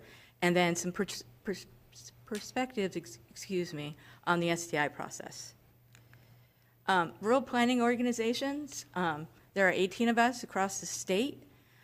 Generally, we're one staff person that covers 3 to 10 counties. One of our biggest ones is Albemarle in the east, and it has 10, and we have a few others that are that large. We get a budget of about $135 to $200,000, and we do serve a mixture of rural and small urban areas. I, for example, have a small municipality of 30,000. But not all of our RPOs have that. And we have a unique character and a unique viewpoint, and I only say that here to say, well, I have I am presenting what I believe are the salient points that the RPO Association would agree with. I cannot guarantee that. So the other thought that I have on this is for all of you to know is that RPOs are not required by federal law. They are enabled by federal law, and so they were created in the early 2000s under state law, and that is what governs us at this point. But similar to the NPOs, we have a technical committee made up of local government staff, and we have a governing board or transportation advisory committee, which is made up of elected officials representing the jurisdictions in our area, all similar to the NPOs. So as the map and the previous map sort of show, we only represent not quite 26% of the state's population, but we cover more than 72% of the land area as of the last census, and we cover about half the lane miles and center line miles in the state, and represent more than 60% of all of the municipalities. So I'm going to make this one really brief. We do have some in state statute, we have several planning duties, working cooperatively with NCDOT on long-range plans, activities, other transportation and planning activities, and representing our local interest in the project development process. But the one we really want to talk about here today is participating in the STI, or Strategic Transportation Investments Prioritization process. And since 2013, when that law was developed, it sort of codified our involvement in this process. We do participate, as the DOT and others have said, on an equal footing with the MPOs and the highway divisions throughout the process. So this is the RPO perspective on the prioritization process. So we have a few things that we participate in. We do submit projects into the spot process on behalf of our local governments to be scored. We also conduct public input, so we do public comment, including public comment on our methodologies, which has been mentioned, as well as public comment on the draft scores when that comes out. And we work with our local officials to assign local input points to the highest priority projects at the division and statewide tier, or not, excuse me, the division and the regional tier. I will also note, I mean, I know this may not be obvious, but if an RPO is submitting a project into STI, it's a priority. We don't tend to submit projects that aren't priorities. Again, there's only one of us, so there's a limited amount of time to do this type of work. So all of the projects that we submit do tend to be priorities. I won't say they're the highest, but they are priorities. And as they have, DOT has mentioned, 4 RPOs do serve with the 4 MPOs and 5 statewide members as the non-DOT half of the prioritization work group, and which is responsible for the continuous improvement in the process. This has pretty much also been reviewed. As David had mentioned, prioritization 6 was halted due to limited funding for new projects. The NCDOT did engage the RPO and MPOs, and we used the work group to develop a process so that a STIP could be created as there was limited funding, and that STIP was completed. But we just completed prioritization 7. We're actually in prioritization 8, but at the end of 7, there was, again, rising inflation and poor project cost estimates, as well as rising construction costs that significantly reduced the amount of funding available. So of the 22 buckets that David explained, only 4 buckets, the statewide, Region C, Region D, and Division 6, had any funding. All the other budgets were overprogrammed, and so instead, projects had to be removed. So we've now been through 2 full rounds where we've not added much to the STIP. We have largely subtracted. And NCDOT, and as I mentioned, they did continue to engage with us, and we created the 2026 to 2035 draft STIP, which just came out and was approved last year by the Board of Transportation and Federal Highways. So now we're in 8. This process is every 2-year process typically, and we started last summer with submittals. All of my local, we submit, or we solicit projects. We look at our, we have a huge backlog at this point of existing projects that have been submitted in previous rounds. And so we evaluate those to be resubmitted for P8. That process has already taken place. Currently, we are in scoring, and as I think David mentioned, we're actually in data review. So we're reviewing all of the inputs to the spot process to see if there are mistakes or things that weren't caught. And so at the end of May, they will be released, the scores for all modes. So I know we've been talking about this a lot, but I just want to reiterate, a statewide project, if it's not picked up in statewide, will have 3 scores. 3 separate scores that will represent the criteria at each tier. So they'll have a statewide score, a regional score, and a division score. If it's a regional project, it will have 2 scores, a regional and a division. And those are coming out at the, hopefully at the end of May, and then we will spend the summer and the fall doing local input, our local input process. And then with a target, as David mentioned, of having the next STIP in January of 2027. I also have up here on the side, just for your benefit later, because you can't read that, what we have left for funding.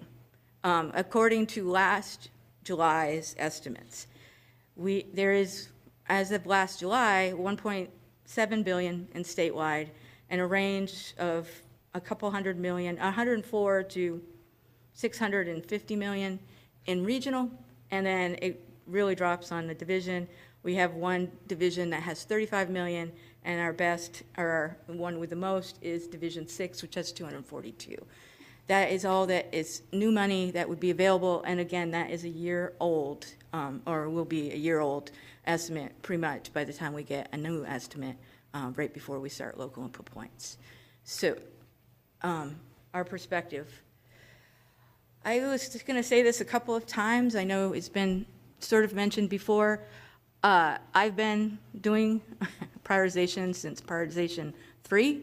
And when there was more funding, and 3, 4, and 5, RPOs were picking up projects. Were we picking up all the projects we wanted? No, but there is not enough funding to pick up all the projects we'd like. But we were getting projects, particularly at the division level. I will say getting projects at the statewide level is extremely difficult, and the RPOs do not necessarily receive much of that funding, but we have received funding at the statewide level as well, at least previously. P6 and P7, I would actually have to go back and check. And just as a reminder, when we did P3, we redid the entire STIP. And each subsequent round, we're only adding approximately 2 years of funding. So there isn't a lot of funding to go around for that. And I will note that projects with significant costs or bridges, large bridges, tend to not score very well, and especially if they're not eligible at the statewide tier. So they are a continuing problem, but that I'm not sure with the process that we try to do consistently over the state, I leave that to you to address. Let's just put it that way. And bonus allocation has been slightly problematic for us, mainly because most local jurisdictions do not have the funds to do this, and other than toll facilities. And even if we did have funding, it's not always enough to move the needle. And also, just as a point of clarification, according to the last training that I received, that money is not necessarily returned to the community, it is returned to the county. So I'm not sure if that changes my local jurisdiction's opinion on whether to do that or not, because the bonus funding, the 50% that comes back, doesn't necessarily come back to that community. It does come back to that region, but not to the community. Also, just as a note, David did say all of this, the division tier encompasses every project, highway and non-highway. It is only 30% of the funding. And so for the current round, as I mentioned, the division pots range from 35 million in Division 4 to 242 in Division 6. The average rate across all of us today, using that last estimate, is 110 million. When you cascade statewide projects and fund them at the division tier, that can be problematic just because, on average, a statewide project costs 57 million, and a division project costs approximately 13 million on average. Not to say that there aren't exceptions to that. From somebody who sat on the prioritization work group a few times, currently all of the highway criteria are named. I believe that it would allow for some further improvement if there could be an unnamed criteria that the work group could develop and then recommend to the Board of Transportation. We try and hew quite close to the criteria name and deciding how to measure it. So it does restrict us in some cases in being able to look at future trends or federal guidance that's come down that we cannot always incorporate that. And on local input points, RPOs generally support the division engineers receiving local input points through we do recognize their expertise and also that they are looking at a bigger region than just the RPOs and the NPOs. And so, but we would support and have, I believe, at least in prior work groups, supported a different split. But that has actually has not happened. And I will also mention, I know a few people have mentioned this at this meeting, that the lack of state match for bike and ped projects has proven to be an ongoing issue for smaller communities. Because they're not, DOT is not allowed to use state funds, they're using federal funds, and there's a 20% match. For the small communities of like less than 5,000, that can be very difficult. And also, those projects are locally administered, meaning NCDOT does not administer them. They have to be administered by our local jurisdictions. So a town of Pittsboro or Rutherfordton or that size, having the capacity to not only have the match, but able to administrate the project to a federal standard is extremely difficult. And also, that 20% match does not cover all of the costs that are associated with that project. There are mandatory NCDOT fees and inflation and project overages. So if a project is 200,000, you sign your municipal agreement and you move on, and it's now 400,000, there isn't necessarily more federal funding that can be used. The town or the municipality is on the hook for the overage. Final thoughts, trying to keep this to less than 15 minutes. Generally, the RPOs, we believe we've been strong partners with our local governments, our MPOs, and NCDOT. And since the implementation of the STI law, that has been further enhanced.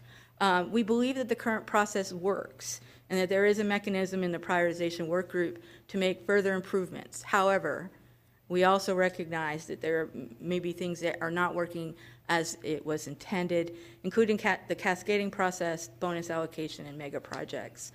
But to echo Representative Torbett and several others, we would strongly encourage the legislature to explore additional and new funding mechanisms, as sufficient funding for projects has been an issue.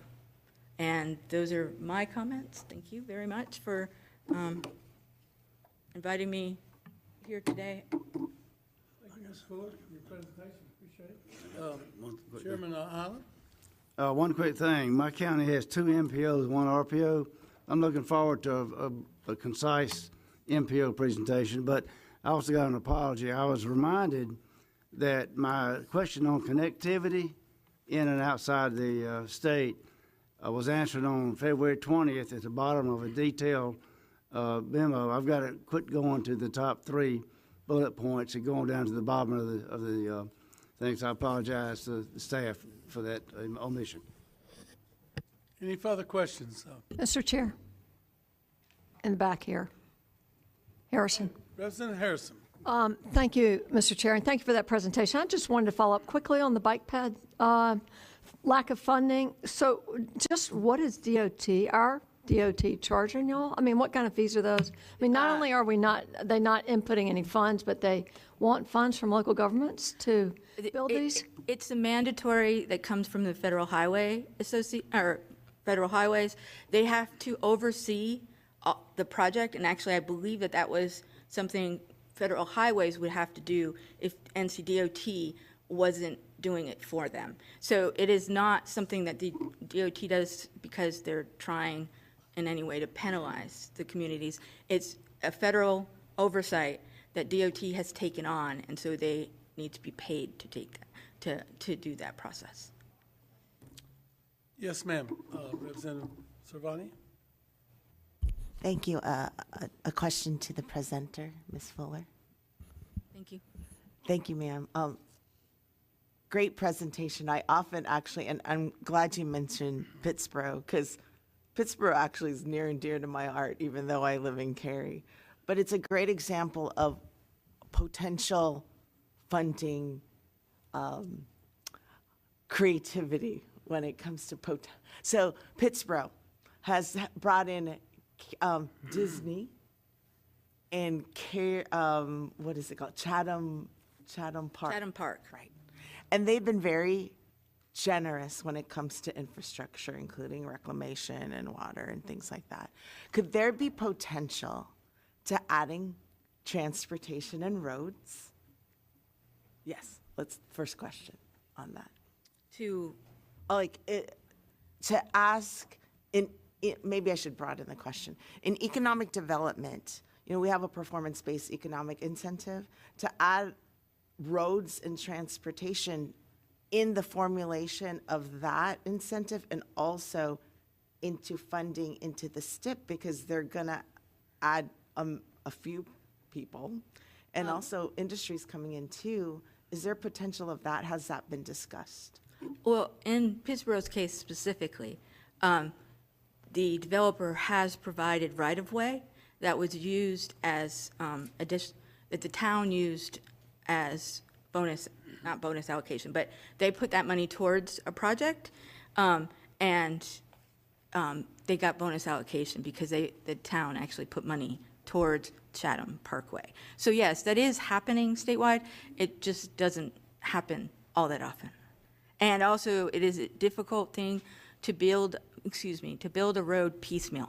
So if you have Chatham Park, which is huge, they were willing to do the road, Chatham Parkway or parts of it, and to contribute that.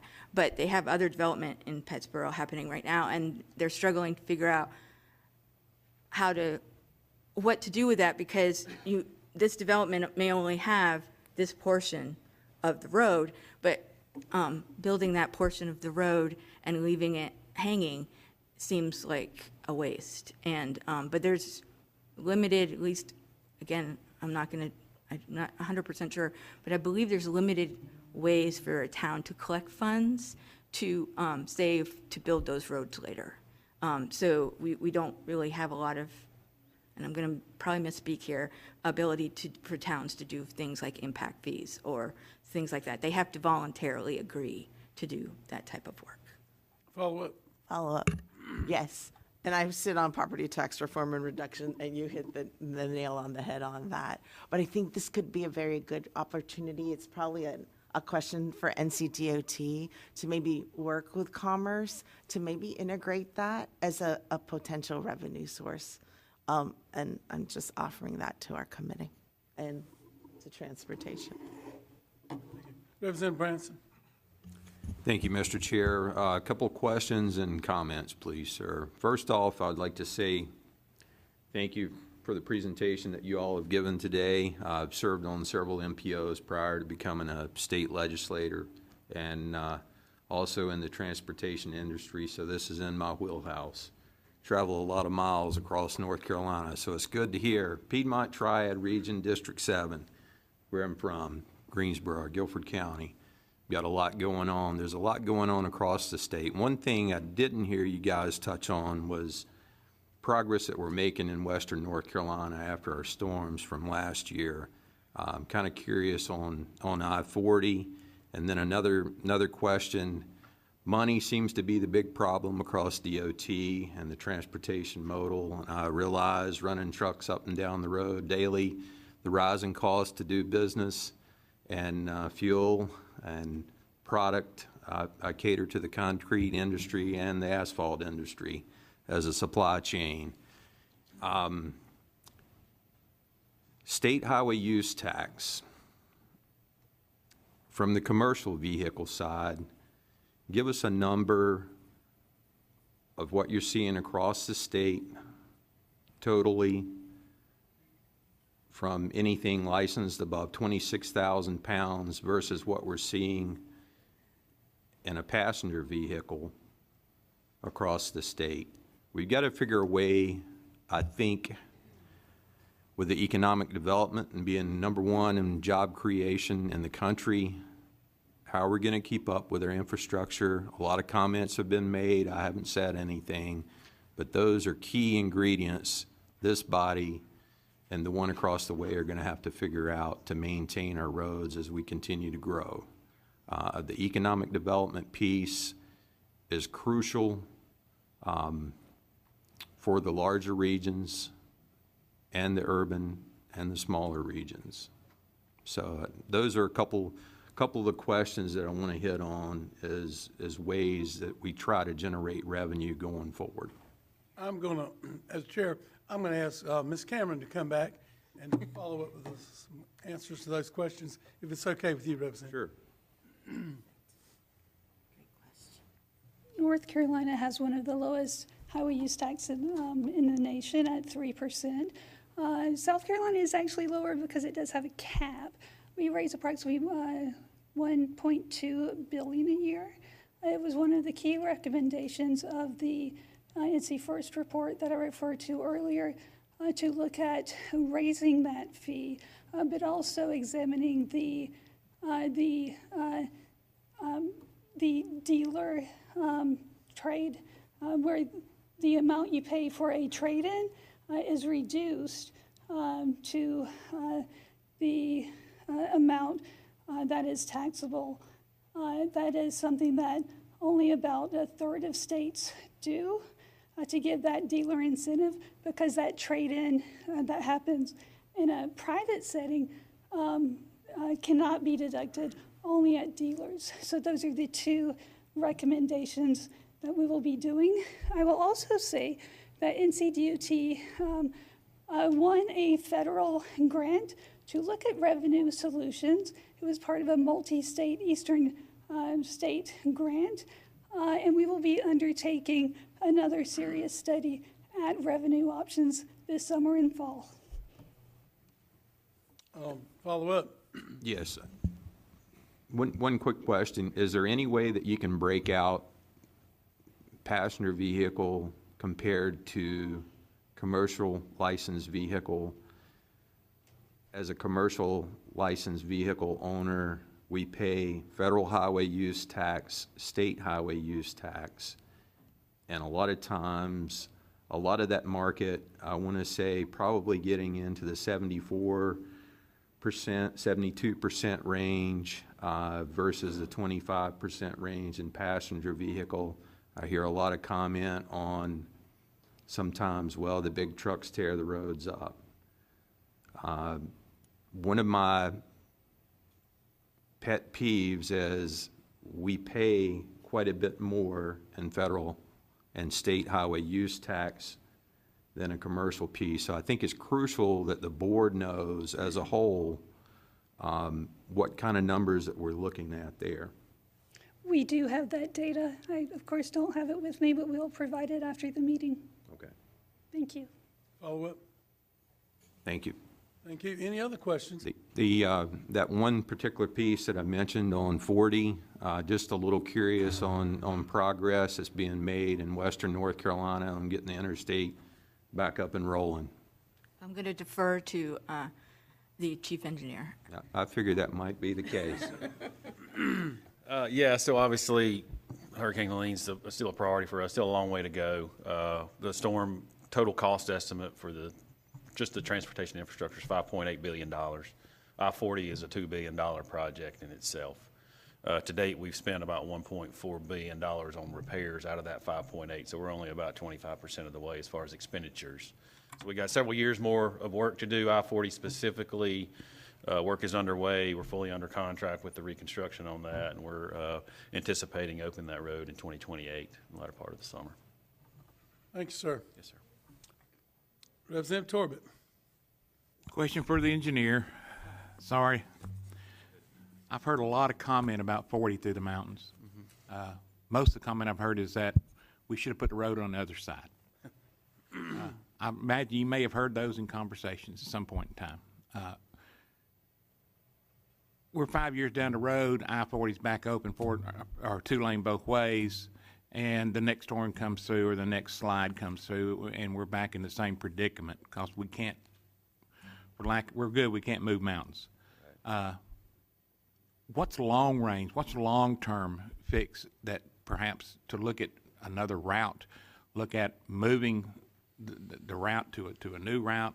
I know huge cost, but looking downrange, should we perhaps start investigating that or researching that, putting a few dollars into what might be a better outcome for the people of North Carolina getting through the mountains on 40? I think that's something that we could look at. I mean, obviously with the the immediate need of rebuilding I-40, there's certain requirements from federal highways that we can't go to a new location. Certainly. Right? So what we're doing with that, and that's one of the reasons it's a high price tag of $2 billion, is we're building in a significant amount of resilience. So if we have another storm like Helene, that it will withstand that damage. And so long-term, we expect the I-40 infrastructure repairs to be sustainable for any of Thank you, Mr. Chairman. I mean, Yeah. I wish we'd get a bus of all North Carolinians to go look at that project. The project it's astronomical. It almost looks insurmountable as to what you're having to go in there and replace when literally half of that mountainside, half of those lanes of I-40 are just simply not there anymore. They're downstream somewhere.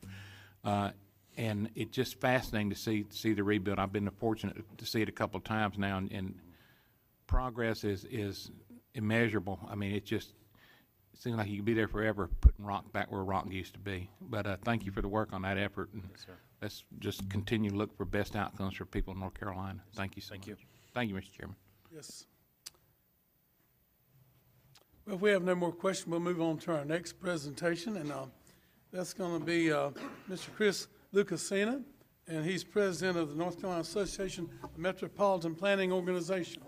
And welcome to our committee, sir. Thank you. Well, good afternoon now, and I recognize I'm the last thing between you all and lunch and watching some tip-offs. So in the interest of time, I'm going to go through the first few slides here pretty quickly. You've had presentations today about STI and some of that process. So just a very quick overview to level set. Metropolitan planning organizations were created out of federal law in the 1960s. In North Carolina, we have 20 MPOs. One of those is a bi-state MPO that's in the Myrtle Beach area. Grand Strand is the name of that MPO. But each MPO, and you can see all 20 on the map here on the screen. I am the president of the North Carolina Association of MPOs. I am also the executive director of the Capital Area MPO. That is the MPO here in the Eastern Triangle, well, the eastern portion of the Triangle region, and in Raleigh and Wake County. So each MPO has 5 core functions that they are responsible for. You can see them up on the screen, but I will note the third one, or the middle one there, the Metropolitan Transportation Plan. That is a fancy way of saying our regional transportation plan. So we are required to develop either every 4 or 5 years a regional plan that is fiscally constrained, meaning we have to demonstrate the anticipated funding for the projects that are listed in that plan. And that is a challenging thing, but it is essentially a long-range looking sort of version of STI. We don't just put a wish list of projects in.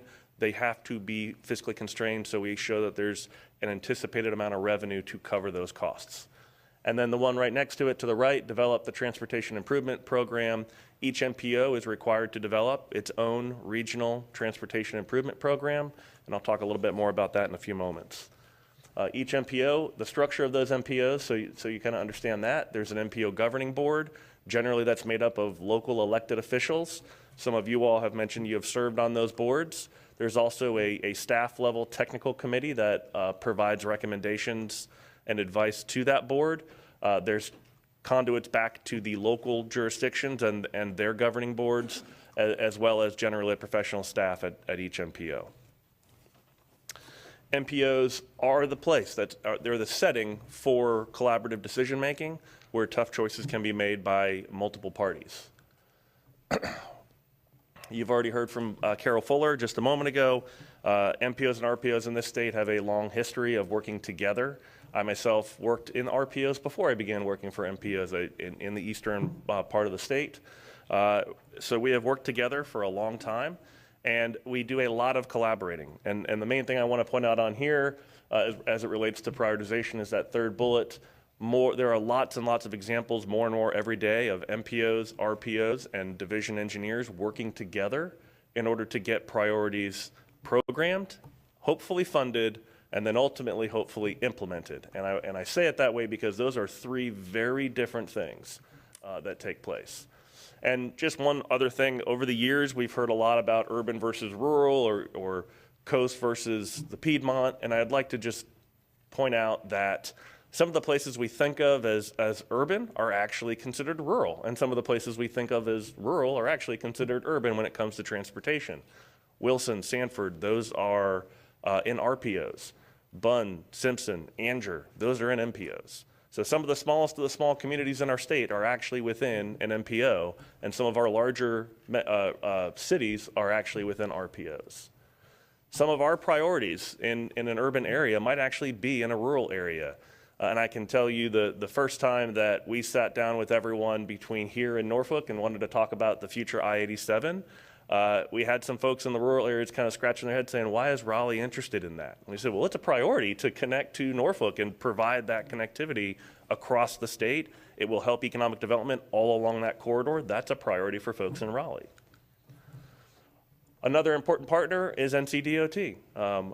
All parts of NCDOT. I was once asked, who do you talk to at NCDOT? And the answer was lots and lots of people, because NCDOT is a very large organization, and depending on what the issue is, you have to work with a lot of different folks. A little bit more about the Transportation Improvement Program. You know, that's where prioritization leads. Very much like the STIP, it is a 10-year program. We update it every 2 years. The first 4 years are federally required. The main thing on this slide here is at the bottom. Programming of the TIP is not the same thing as prioritization. Prioritization gives us our list of projects that can then be programmed, but those are two different steps in the process. Statewide prioritization. Here, I think the main thing is that MPOs have been involved since the beginning, and statewide prioritization, or SPOT, predates even STI. It was a process that was put in place and run, I think, 1 or 2 times before the STI law was passed. Once that law was passed, it went in, and that was the process that was used and codified into law. Each MPO has a methodology that is required to have one. The requirements of that are that, number one, you have one. Number two, that it is publicly available, and that it includes both quantitative and qualitative data and criteria. So it can't all be one or the other. It has to have both within that criteria. And that also that policy must describe how public input is acquired and will be utilized. So that's a very good document if you're interested in your area and how your MPO or RPO or division are utilizing and going through the process. It will tell you that. So one of the questions I was asked before coming here today was, what are our thoughts on prioritization? And I agree with what you've heard from the other 3 presenters today. Prioritization itself, the process is working. It's data-driven. It's scoring good transportation projects well. The methodology that we have to work with is fair, and it is pegged to transportation needs. At the SPOT work group, we spend a lot of time talking about what are transportation needs versus wants versus other needs that might be out there. And I think a few things that we have seen over the years are that more recently at that prioritization work group, as David Wasserman mentioned, up to 50% of that work group is NCDOT. They are capped by the law at 50%. The other 50% is made up of a variety of different representatives from across different entities, and you saw that list earlier. I think there is a sense that more recently, the sheer number of representatives from NCDOT involved in that process can sometimes overshadow or drown out those outside voices. And that's something we're working with the department on, but being asked to talk about this topic here, I wanted to make sure we mention that. I think our view is that, and you've already talked about it, funding or not enough funding is probably the number one issue we're seeing. As Carol mentioned, when we had lots of money to program in prioritizations round 3, 4, and 5, lots of good projects were getting programmed. But as funding has become an issue and it's not keeping up with the pace of inflation and the cost of projects, it is more challenging to get a project funded no matter where you are, whether you're at the coast, whether you're in Raleigh or Charlotte or the mountains. I think there's another issue that goes even beyond the prioritization. Once a project has successfully scored well and is selected for programming, getting that through the project development process has become far more challenging So that very large group of projects that goes and gets prioritized, a much smaller subset is then programmed, and then a much smaller subset from that is actually what makes it across the finish line and is constructed and open for traffic, so to speak. NCDOT's resources are stretched very, very thin. Institutional knowledge has been hit very hard over the last 10 years within the department. The folks there are very competent. They work very hard. There's just a whole lot less of them doing the work anymore compared to, say, 10 or 15 years ago. And what that results in is a lot of third-party consultants being hired to do work to help augment the staff within the department. And as we've had the funding challenges, projects continually start and stop and restart and stop, and that redo loop, especially when you involve consultants, tends to create a situation where consultant A starts working on a project, it gets delayed or deprogrammed and has to go back through the process again. It gets picked back up to begin project development again. It might be a whole new set of consultants that come on board. And the result of that is having to sort of start from scratch from the consultant side, but from the local side, we're sitting here saying, wait a minute, we were at step 5 already. Why do we have to go all the way back and start at step 1 again? And so you're constantly in this redo loop on some projects. And I'd say just in our region in the last 2 years, we probably have 5 or 6 very important projects, very large projects, not mega projects, but important projects that fall within that regional or statewide mobility category that have had to sort of go through that process of getting new consultant staff up to speed on where we were in the project and having to revisit decision points that were already made in order to catch them back up or to make a new decision and get everybody else on board with that decision. So we've already talked a lot about the funding. I won't talk too much on that other than population and congestion across the state are growing faster than the revenue is. And one thought is perhaps to look at other states and how they're doing things. Obviously, different revenue streams would be very helpful. Additional revenue streams or more revenue within those streams would be very helpful. But also in how we are using those funds across the state. So in lots of other states, regions have more direct decision making in the programming of the project funding. Most of them are using transparent and need-based approach, very similar to what we already do under STI. But it generally in North Carolina would where the state maintains the vast majority of the road system, would still require those areas to coordinate and collaborate very closely with the Department of Transportation to make that work. But it might provide another way to get at some of those more local needs that are unique to that specific area that aren't maybe a statewide priority. So we're just encouraging you to look at all revenue options that might be out there. Even what has happened more recently in Mecklenburg County with the local option sales tax is something that I think we're hearing more and more across the state that there's interest in that for all transportation modes, especially roadway. As far as the development or project development resources I spoke about a moment ago, just to maybe put a little finer point on it, this is not affecting just one type of project. It's not just all the big projects that are managed by the department. I kind of covered that already. Scope creep, where scopes begin to change or grow, or as long as you're out there, you might as well kind of comes into the conversation a lot. We tend to not have a budget that we're designing to with those big projects. And that is something that we're working with the department to try and encourage more of. It's okay to plan and design with a budget in mind. Using your house example, Representative, you would have a budget for your house. It wouldn't be a never-ending budget where you just keep getting a bigger and bigger design and as you said, never get your house built. Excuse me. For those projects that NCDOT has a review or approval role, they might be locally managed, they might be developer managed projects. Those projects are also being impacted. We hear a great deal from our local jurisdictions, from the elected officials there who are hearing from even the development community that those projects are getting stuck in redo loops. Those approvals that maybe 5 or 10 years ago took far less time to get through are taking double, triple, even quadruple the amount of time for a variety of different reasons.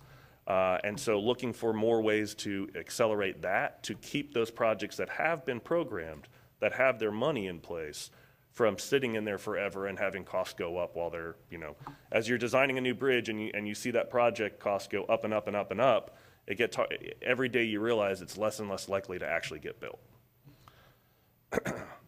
And again, we do know and we are supporting NCDOT management that is actively working on those internal solutions. But I think the big thing that they will have challenges with are the financial resources and that institutional knowledge. They take a long time to build and get back into place. And those are major challenges for projects after they've been through prioritization.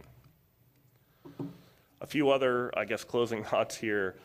Performance-based planning and decision-making are the new normal. That's what MPOs are required to do when we're developing our long-range plans. And so we are carrying that down into our STI and spot and prioritization processes. We'd encourage you all to look at other states.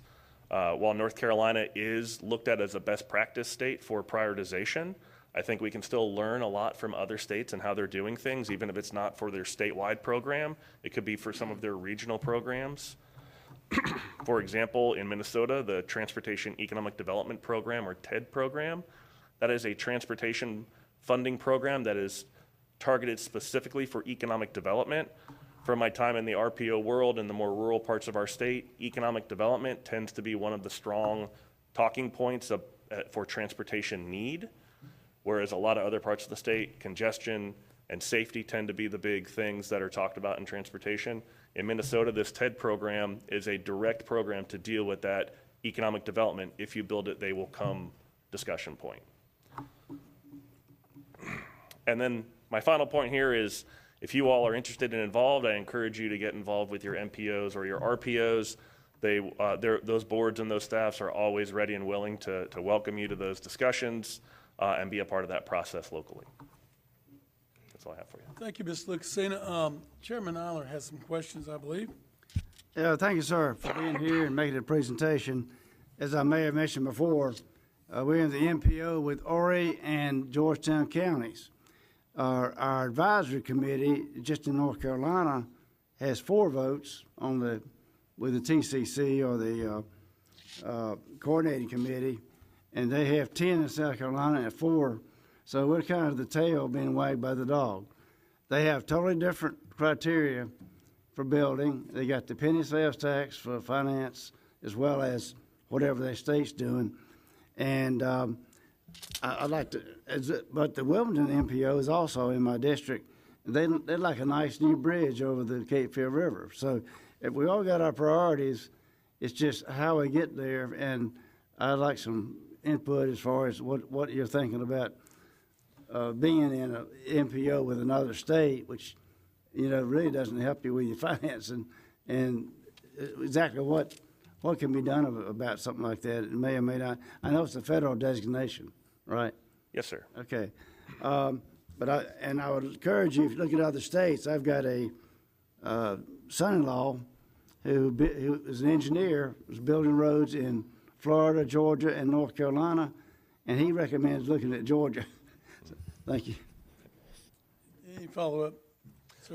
Bi-state MPOs or MPOs that split the state line, they are very common across the country. Nationally, there are about 430 MPOs. Some have 3 or 4 states that they touch on, and there are some very good examples out there of how to work well in that environment. Any other questions from the committee this afternoon? If not, I want to thank all of you for being here. I think it's been a very informative meeting. Representative Harrison. Thank you. I will be really quick. There is basketball. So I just want to ask you, and I'm sorry I came in a little bit late and missed the charge of this committee, but I just want to make sure that part of the transportation needs will include rail, transit, bike, pedestrian, not just building roads for more cars. Yes, ma'am, and we can send you a copy of that charge as well. Yes, ma'am, Representative Logan. Thank you. Thank you. The MPO that was involved with DOT working on the I-77 South projects in Charlotte. Yes, ma'am. I was, can follow up? Yes, ma'am. I was happy to hear your last remarks that, you know, we would be welcome at a meeting of some sort. Because when that project started, and I know DOT has come about a year or so here to the building. Now, we were not involved when they first started talking, I don't know, many members of the General Assembly, in that planning. And I had some question about that because I-77, a state road, you know, pretty much federal highway is a state road maintained by the state. And we didn't have any say-so of that, like the I-77 North project, which the General Assembly was very much involved in that.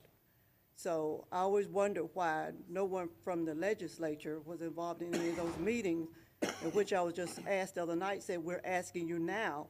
And I said, but we were not on the front end, and our constituents are very upset and pretty much questioning and blaming us a lot for it, and we didn't have any say-so in it. So I was just, you know, why are members of the General Assembly not involved in these MPO meetings, or is that just in Mecklenburg County?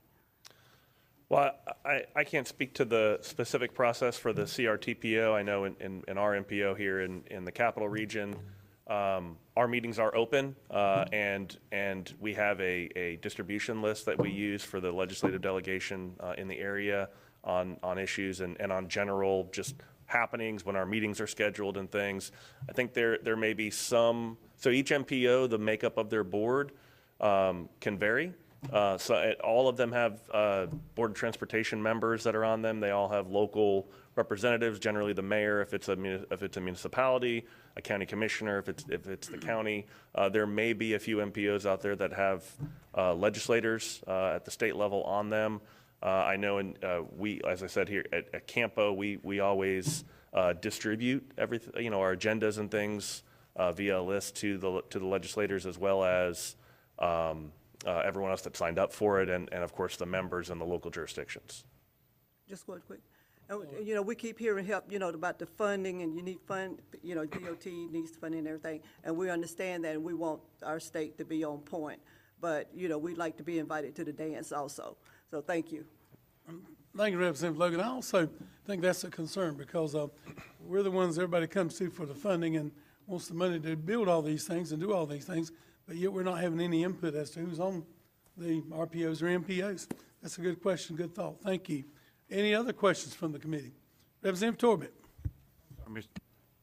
Chairman, I had one for the division engineer, one more question relative to I-40. People have asked me, and I meant to ask this earlier, and I just absolutely forgot. But can you tell me about the funding going in to repair I-40 through the mountains? Is that trust fund money? Is that going to be recovered from the federal government? Is that impacting our other projects that we have in line? Can you explain real quick about that repair bill? That's right. So that is a federal aid system road. So that's a federal highway eligible repair. So federal highways will cover 90% of the cost. So we will be on the hook for 10% of the coverage. And is that through reimbursement policies that the feds have usually? And if so, how timely are those? So in this case, the Federal Highway Administration has already appropriated emergency relief funds to the department. And so essentially it's basically like a normal transportation project. We bill the federal government and they reimburse us on a very timely basis. Copy that. Thank you so much. Yes, sir. If there are no more questions, I'd like to mention before we adjourn, please remember Representative Clampett's family in the western part of the state. We lost him last couple of days, and keep them in your prayers and your thoughts. And thank all of you for being here and being a part. DOT, thank you for your presentations and all that you did to make this possible, and our staff. Thank each and every one of you. Until we meet again, have a great day.